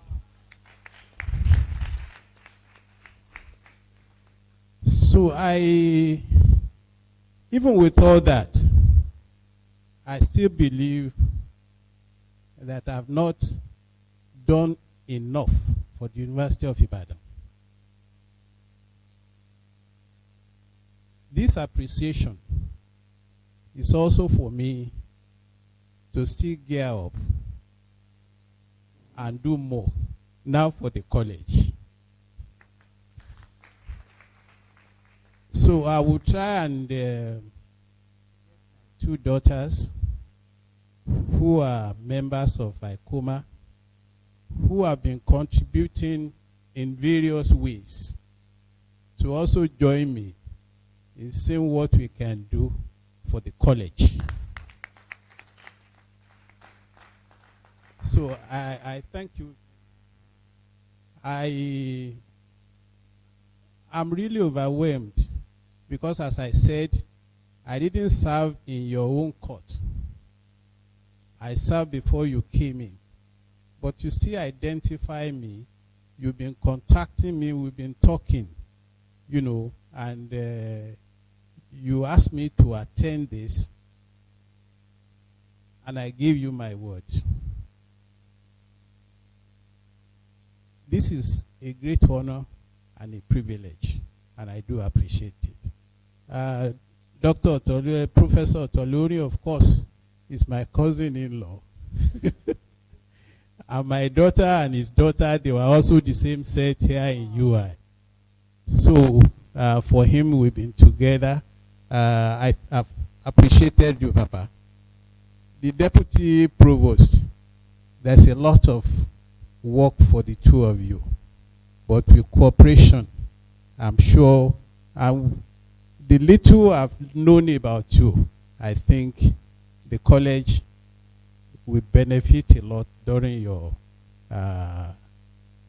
tenure, and I wish you well. Thank you very much.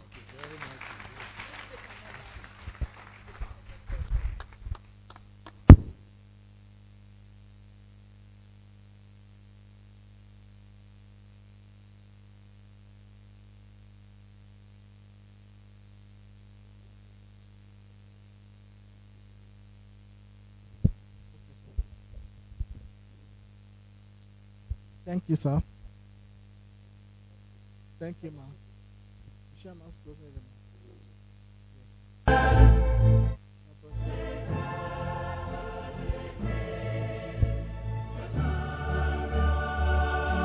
So now we're going to have the chairman's closing remark, followed by a photo of thanks by Professor Olufunmilayo.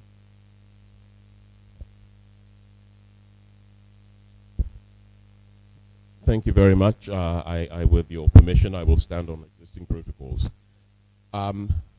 We have been here a long time. I have no intention of keeping you any longer than we need to be. But I'm reminded when it comes to the end of the events such as this about the apocryphal story of a long-standing president of a country which will remain unnamed.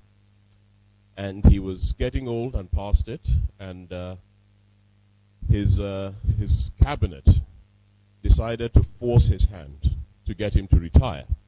So they organized a mass rally, 200,000 people in front of the presidential palace, and there was lots of noise and chanting. And they said they brought him to a balcony. He saw the sea of faces. They said to him, Mr. President, the masses have come to say goodbye. To which his response was, that's very kind of them. Where are the masses going? The point of that is that there's always a time to kind of stop and know when to stop. But we can't do that without, first of all, thanking Fumi for a wonderful lecture. It was absolutely brilliant. And even though my neck will be aching now for 2 days because I was turning my head to make sure I saw all of it, it was well worth it. Thank you very much. That was brilliant. I thank the president of ICOMAA Worldwide again for the opportunity to chair this meeting. Foundation Provost, my boss, the current Provost, the Deputy Provost, Chief Oyero, everybody. Thank you all very much indeed for attending. And Deo Valente, we shall meet again next year. Thank you. Thank you very much. Thank you, sir.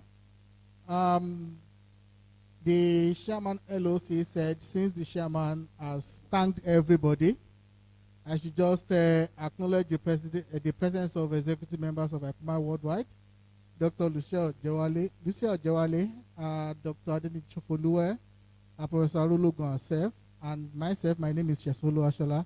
Thank you very much, everyone. And we'll take the second stanza of the national anthem, and we all close for the day. Thank you very much.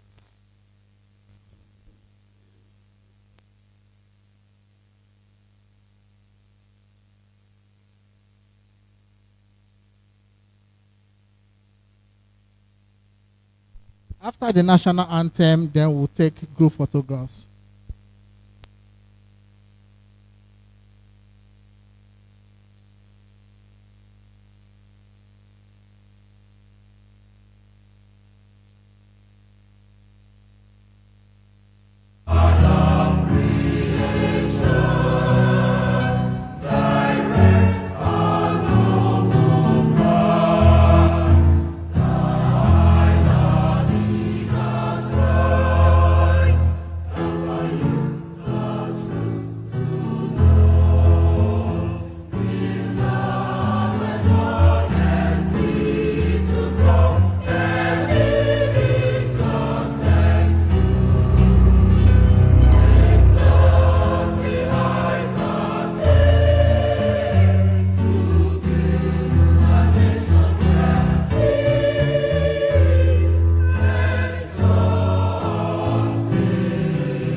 Thank you. Can we just have the class who graduated 40 years ago? Just you here. Because we want to cover this event and put on our website. Members of the class of 1981 who are physically present. Please, where are our photographs? Okay.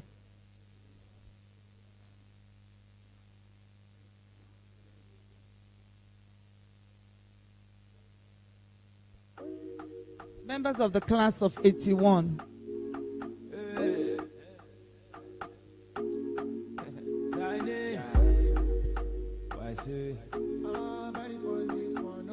Or do you want to take one in front of the Oluwole Akonde building?